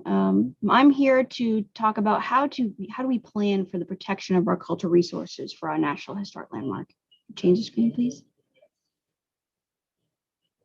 So for those of you who are not familiar with Nantucket, Nantucket is a National Historic Landmark. We were one of the first local historic districts in the country in 1955, actually after Charleston, South Carolina, as the first. We have a large inventory of our historic structures that predate Civil War. 1/3 of Nantucket is actually protected as open space. And we also, the entire island is a local district as well. And I just wanted to shout out to the Nantucket Preservation Trust for their effort in getting Nantucket updated with our NHL. Next slide. So again, how do we plan for our cultural resources and what is being done? As you can see, Nantucket has had its share of flooding and weather events. As you can see behind me, this photo is of Hurricane Bob in '91. I remember that fairly well, and a lot of Nantucketers actually have this photo in their living room. Next slide. And so how do we get our cultural resources? We need to plan for them and get them in our hazard mitigation plan. If there's anything that you take away from this talk today, it's how that we need to get your cultural resources within your hazard mitigation plan. And back in 2016, I had the privilege of attending the first Keeping History Above Water conference in Newport, Rhode Island. Went with a couple of colleagues from my school that I went to in Roger Williams University and my academic advisor, Philip Marshall. Got to see some great folks. And I heard Lisa Craig speak and introducing everyone to the Weathering It Together initiative. And what did I learn? Exactly this. Get your cultural resources within your hazard mitigation plan. Next slide. Again, how do we do this? Well, we follow FEMA's guidance. There are strategies to make our cultural resources more resilient with natural hazards. And these are the guidelines that you follow. FEMA does have this booklet telling you how exactly to do that. When I got back to Nantucket after going to this Keeping History Above Water event in Newport, I had to present to the select board and exactly what I learned. And I told them we need to get our cultural resources within our hazard mitigation plan. And at the time, there was the town was going through the process of requiring FEMA funding to update our hazard mitigation plan. And through that, it was actually put in my lap. And I'm happy to say that we actually are able to have this section within our hazard mitigation plan. Next slide. So these are the strategies that came out of our hazard mitigation plan. As you can see here, our updated hazard mitigation plan in 2019, we had 10 areas that were identified as vulnerable, including our historic downtown, but we also wanted to preserve the historic essence of Nantucket. And out of these priorities, 2 of them were specifically about our hazard vulnerability assessment for historic structures, as well as trying to maintain our historic character. And next slide. And of course, Nantucket has been working on other planning processes before this. Of course, the town, we have a master plan from 2009, and one of the community values was specifically to protect the historic integrity of the landscape and the buildings. And as well as the Historic District Commission, through their Sustainable Nantucket, has guidelines, which is associated with the overall design guide, building with Nantucket in mind. And their work actually was showcased in this study that was done, Energy Efficiency, Renewable Energy, and Historic Preservation, a guide for historic districts. And Nantucket was included in there, and I thought that was pretty remarkable.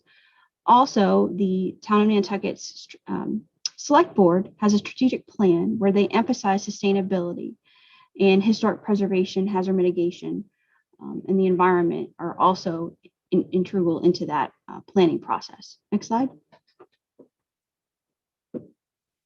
So through our other planning efforts, the town of Nantucket went through the MVP process through the Commonwealth of Massachusetts. Nantucket, very fortunate to go through that process. I think the planning process was very, I think, easy for Nantucket because of the fact that resiliency is integral into who we are as Nantucketers. We had to be. We're 30 miles out to sea, and out of this planning effort, there are certain objectives, obviously, that are required. And we wanted to identify those community strengths and vulnerabilities. So this was our report that came out of that. Next slide. So once we became an MVP community, we wanted to apply for a MVP action grant, which of course we all are here today because of that action grant. Very thankful. But one of the 5 actions that came out of it was to hire a resiliency coordinator, which the town has done. I talk about isolation from the mainland, wetland restoration, historic preservation guidelines, and talk about our road system resiliency. And again, this is through the Commonwealth of Massachusetts, going above and beyond what the FEMA hazard mitigation plan outlines. And I am happy to say that we're working on our historic preservation guidelines at the final end of that. Next slide. Also, other planning efforts that we've done was Nantucket became another location for the Keeping History Above Water conference in June of 2019. I can't believe it was that long ago. It feels like yesterday. These are all the folks who helped us with this effort.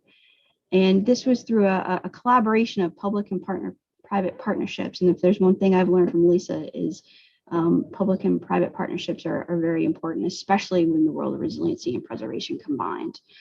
Of course, this effort was also with the University of Florida's Preservation Institute Nantucket's program, where they're the ones who coined this Resilient Nantucket, so can't thank them enough. They've done a lot of work to digitize our waterfront area, and I'm actually happy to say that I'm a Penn grad myself. If you have not had a chance to take a look at what Preservation Institute Nantucket has done in the University of Florida, please do. The link is at the bottom of the slide. Next slide.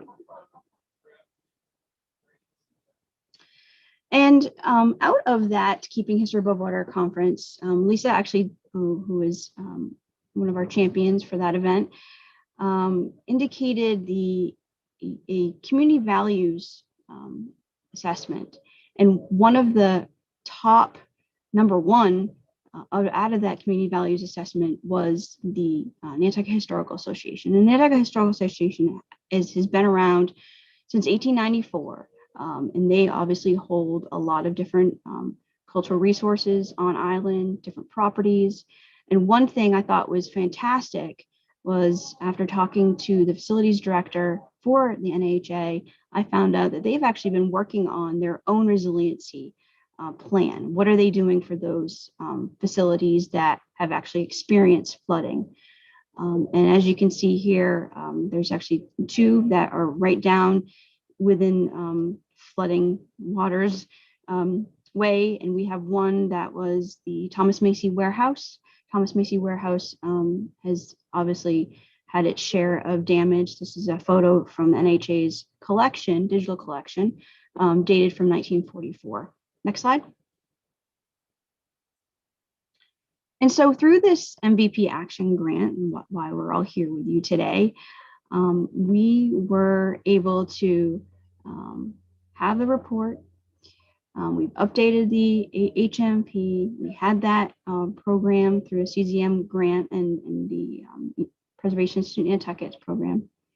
And basically the fundamentals out of that were having a toolkit that will be available to the general public and on the town's website. We have had community forums to getting the information out, to receiving information back. And then, of course, our design guidelines, which will be talked about later on. Next slide. And one thing I would be remiss to not mention is adapting historic buildings to be more resilient really needed guidance. And as of November of 2019, the three Jennifers, as I think everybody coins them in the preservation world, came up with the guidance for flood adaptation and rehabilitation of historic structures, which obviously is guidance for all historic districts within the country. And this document really needs to be integrated in all planning efforts, especially the town of Nantucket is going through the coastal resiliency planning phase. And that will be an integral part of the preservation aspect of the those design or those planning process, the coastal resiliency plan, which will come up with all sorts of different things that we want to do for the island for resiliency. Next slide. Also, through this past year, good news, Nantucket is actually, not only are we a National Historic Landmark, but we became a certified government under the National Park Service, another aspect within our resiliency toolkit, if you will. So not only have we been a local district since prior to the federal law in 1966, but we became a National Historic Landmark and a CLG community. This is very important for the fact that we have so many historic structures that are in harm's way, if you will, for coastal flooding and erosion. So I have let the Historic District Commission know. They'll probably be seeing quite a few of these historic determinations coming before the Historic District Commission to help them with their resiliency process. Next slide. And again, if you can't get anything out of this little talk by me today, you need to make sure, you work collaboratively. The town of Nantucket could not do this without our partnerships. From the National Trust to Historic Preservation, to the National Alliance Preservation Commissions, to the Commonwealth of Massachusetts, and our local groups we couldn't do this without you. So work collaboratively with your local districts and all your partners within your local district. Also, get those resources within that hazard mitigation plan. It's imperative. I'll say Nantucket, we've just started.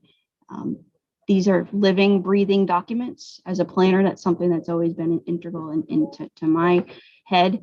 So remember that, folks out there in the community, this is a living, breathing document. So it will evolve, and maybe we'll tie into other aspects of resiliency planning.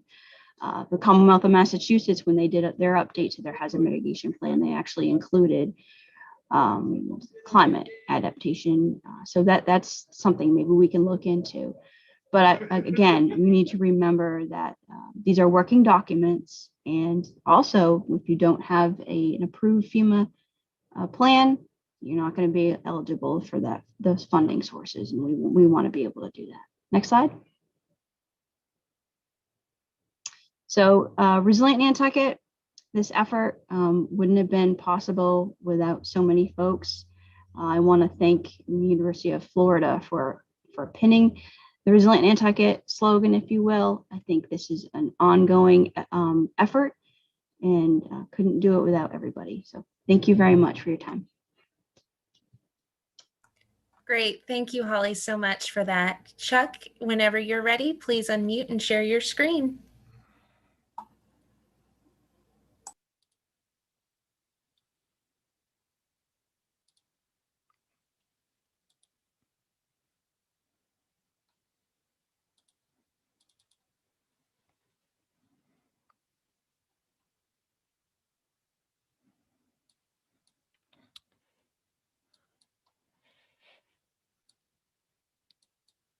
Seems to be saying the application you want to share is not responding. So Try closing out of it and reopening. That might help.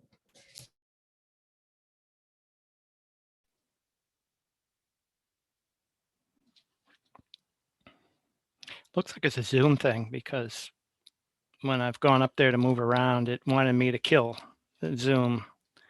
Probably not a good thing. We have Karen has it ready to pull up if you'd just like us to pull it up, and you can have us advance slides. It looks like the computer gremlins are not being kind to Holly. And It's an island thing, right? it's got to be.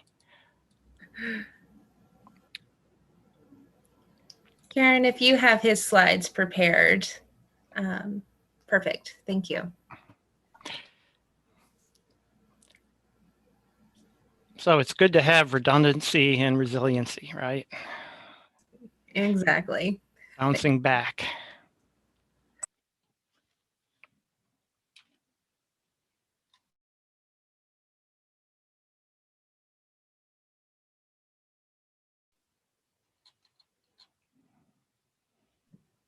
Can you see the screen?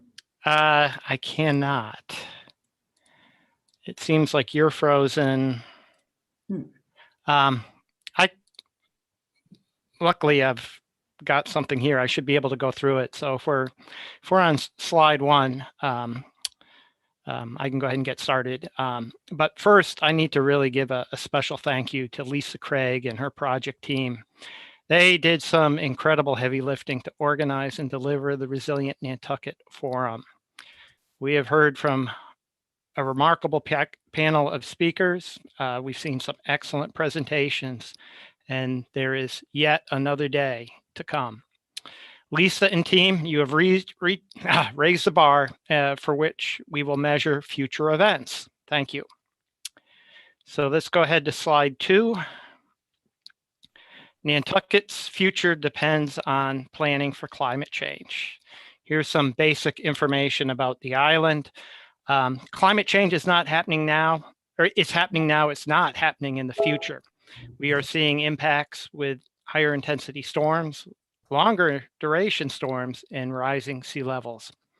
Bottom line, our infrastructure is not designed for what is likely going to happen in the next 50 to 100 years. And our first speaker today from Tony Flux had a good quote. I hadn't heard that one before, but nature has more time and energy than any government has time or money. I think that is just so true. And it's another way of saying, you know, Mother Nature always wins, and we need to live in harmony. So let's go to next slide. How do we prepare? The tools and practices we can include are resilience planning, sustainability planning, and hazard mitigation planning. And Holly touched a little bit on the last one there, so I'll go into more detail on resilience and sustainability planning. The largest input to the planning process is not the science or the engineering, it's the people. And as Catherine Leonard said earlier, it's the social science. And so community engagement, community awareness, and collective decision-making is what really matters. And so in graduate school, I had a professor say, it's not the plan that's important, but it's the planning. And I think that is just so true. And just something to keep in mind that, you know, we're going to be planning and then, you know, replanning, but it's going to be just part of the process. So on to slide 4. Let's talk about resilience. How do we define resilience? Rule number 1, there is no universally accepted definition of resilience. It depends on the context. In the context of people, I like this definition. Social resilience is defined as the ability of a human community to cope with and to adapt to stress, such as political, social, environmental, or economic change. And in terms of change, that almost sounds like daily life. The second definition is also interesting, and it really calls out for maintaining key functions and processes in the face of stresses or pressures by resisting and then adapting to change. I think that's a key point. And then the third bullet really seems to have it all. The ability of the system or community to resist, absorb, accommodate, adapt to transform and recover and change from the effects of a hazard through various activities, the preservation and restoration of its essential basic services and functions through risk management. So that's just a couple of definitions that I like about risk, or about resiliency. Next slide. For people who like something visual, this is a concept of resilience using a resilience curve.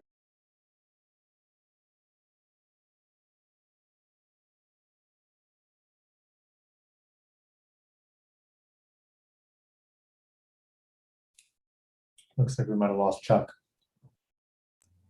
Yeah, that's what I was thinking.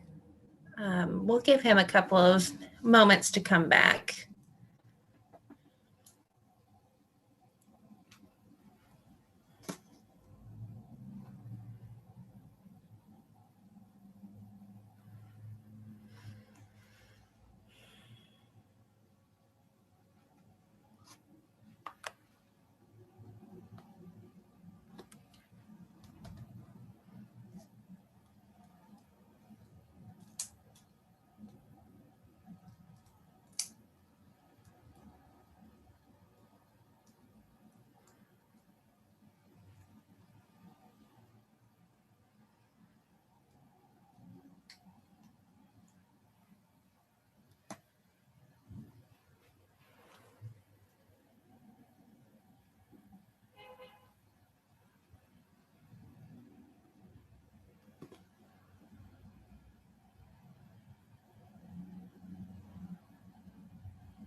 Well, while we're waiting for him to come back, Astrid, there was a question for you that got pushed through the chat. And it's mainly focused on when engaging vulnerable populations. Trust is clearly important. What is another key obstacle to overcome? And do you have any examples of vulnerable populations that you've worked with to increase public awareness of climate risk?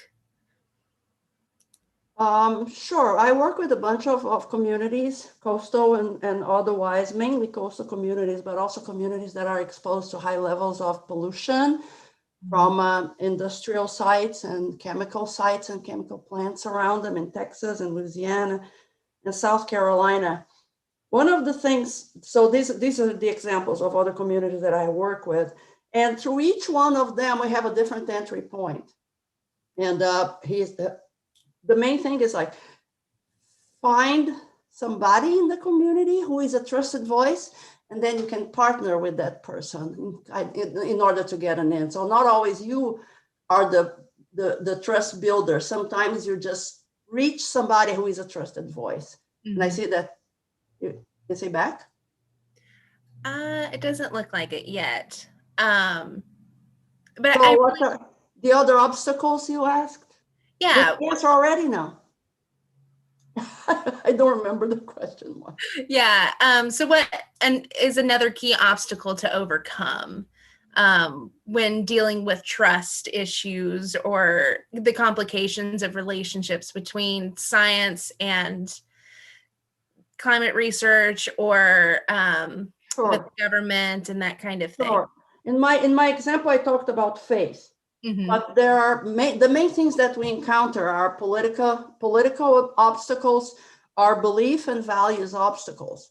When people are around, a whole community tends to have one narrative. Nobody wants to be the first one to go against that narrative, right? So you cannot come in and talk a different narrative, basically. You have to come in and ask them about their narrative, why they have that narrative, where that comes from, what's the history of that. And they will tell you a lot of stuff. And while they are telling you a lot of stuff, you're going to find entry points to overcome those obstacles. You're going to find things in common. They're going to say, oh, our water used to be clean, but now we see pollution. So boom, there's an entry point. Oh, we didn't used to get as much rain, now it floods. Or, we didn't used to get flooded so much, now it floods at every high tide, boom. So it's a matter of listening to the people to try to find those entry points to kind of work around the conflicts and the challenges. Mm-hmm, mm-hmm. Yeah, and I really love that idea of, yes, you invite them to the table, but sometimes the table isn't accessible or doesn't feel welcoming. And so the approach that you've taken is kind of taking the table to them and saying, hey, we want to hear all of your concerns. We understand you may not have the time to come to a town meeting or something along those lines. Mm-hmm. Yeah, the table is theirs. We met at churches, we met at firehouses, we met at schools, we met at community centers, always their backyard. So they got there, they knew the way around, they would tell you where the bathroom is, they would tell you where to go to dinner, So there's that level of comfort that you develop when you go to them. Mm-hmm. Because by doing that, you they feel in charge. Right, That's what you want. Yeah, thank you. Chuck, I think I see that you're back. Can you hear us?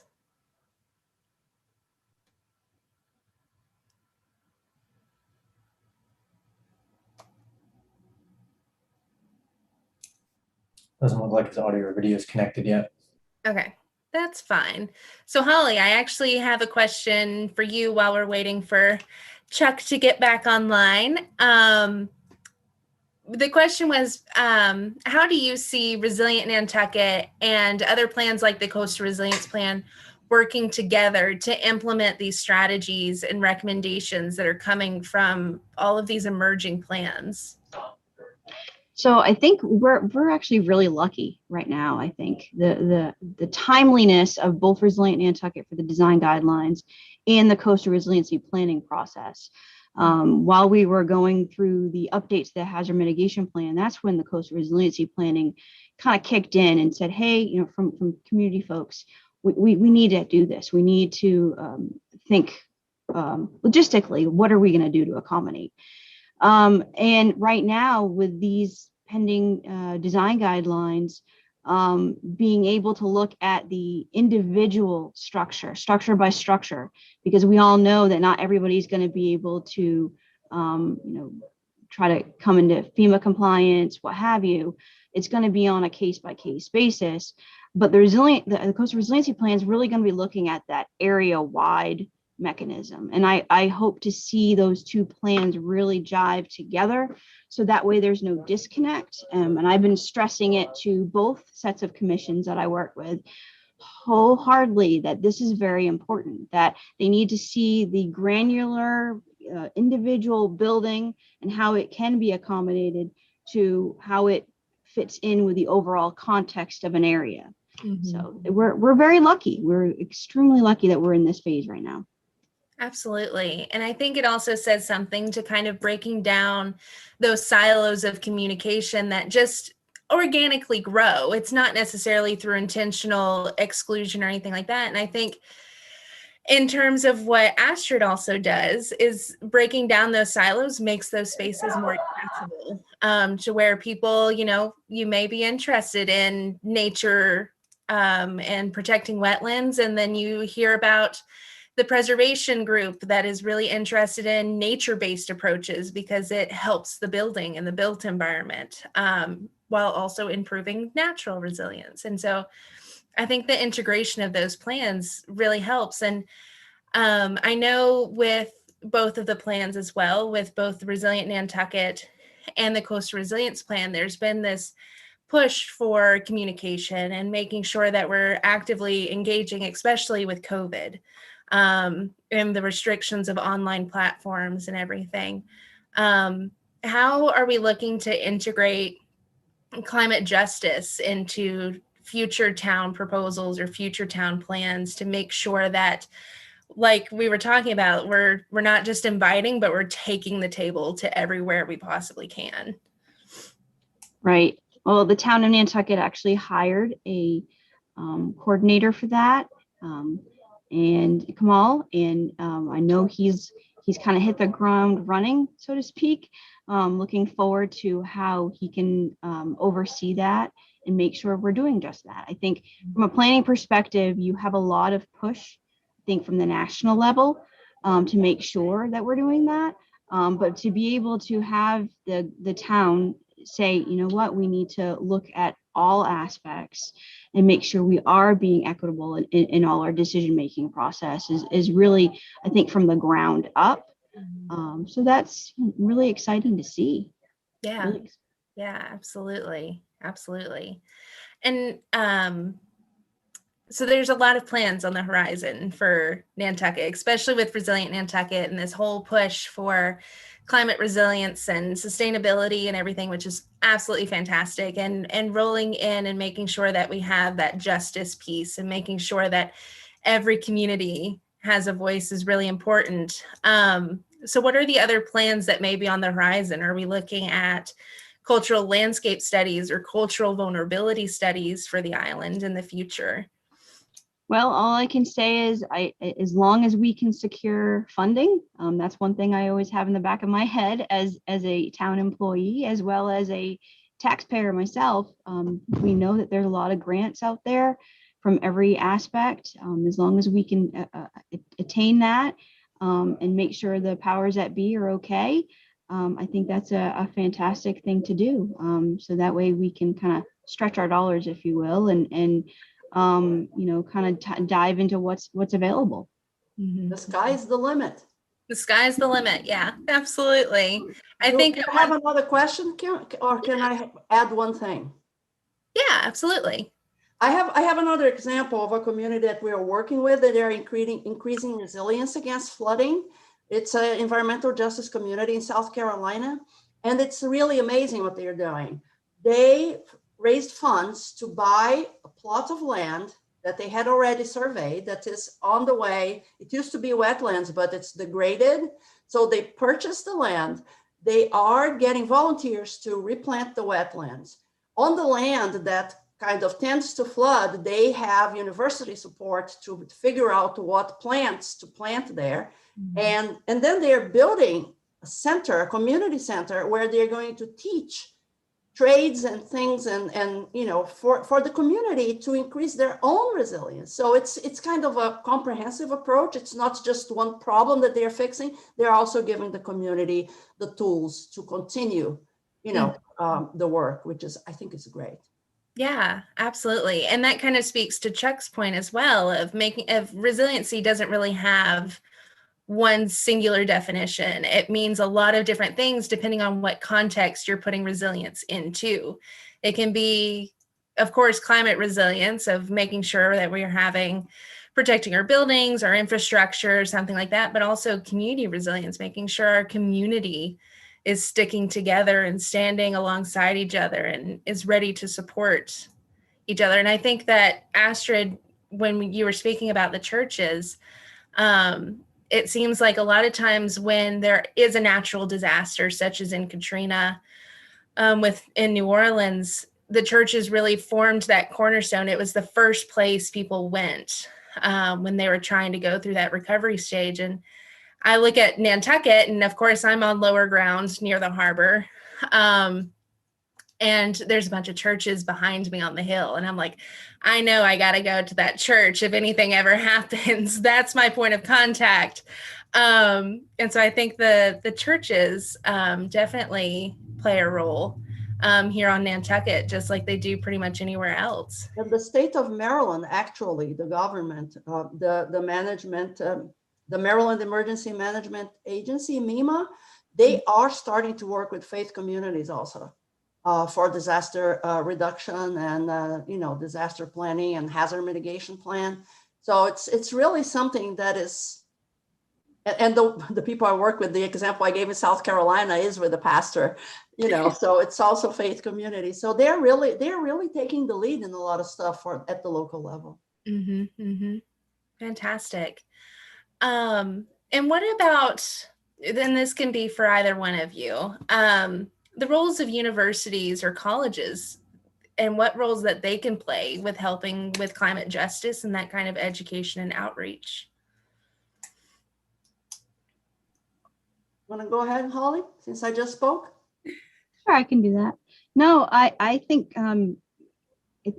education is key. I think that they can be a powerhouse of thought.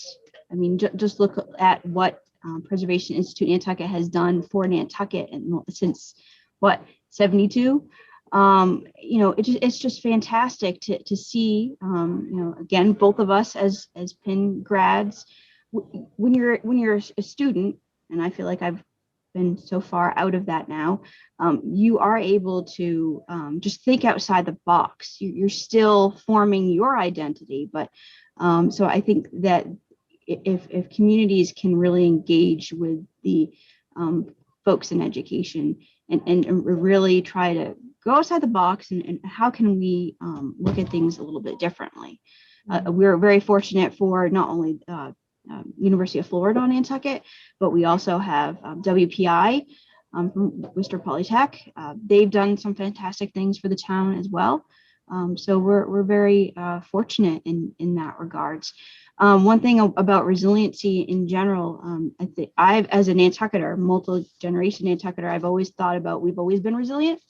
We had to deal with things like this behind me, but we haven't really come with, you know, real, true hurricanes in many, many years. And with the influx of different folks in the community not experiencing that I think that's a big concern for a lot of people. I think I recently heard Mary Longacre, the chair of the Coastal Resiliency Advisory Committee, mention that as well. You know, there's a lot of people that are on Nantucket that have not experienced a true hurricane. What's going to happen? The boats not running was, you know, kind of just something that we're used to. Having the electricity go out. We didn't have cables. We didn't have these two cables out to America, as I like to call them, when I was a kid. It was all generators. So we've had to evolve and we've had to adapt in so many different ways.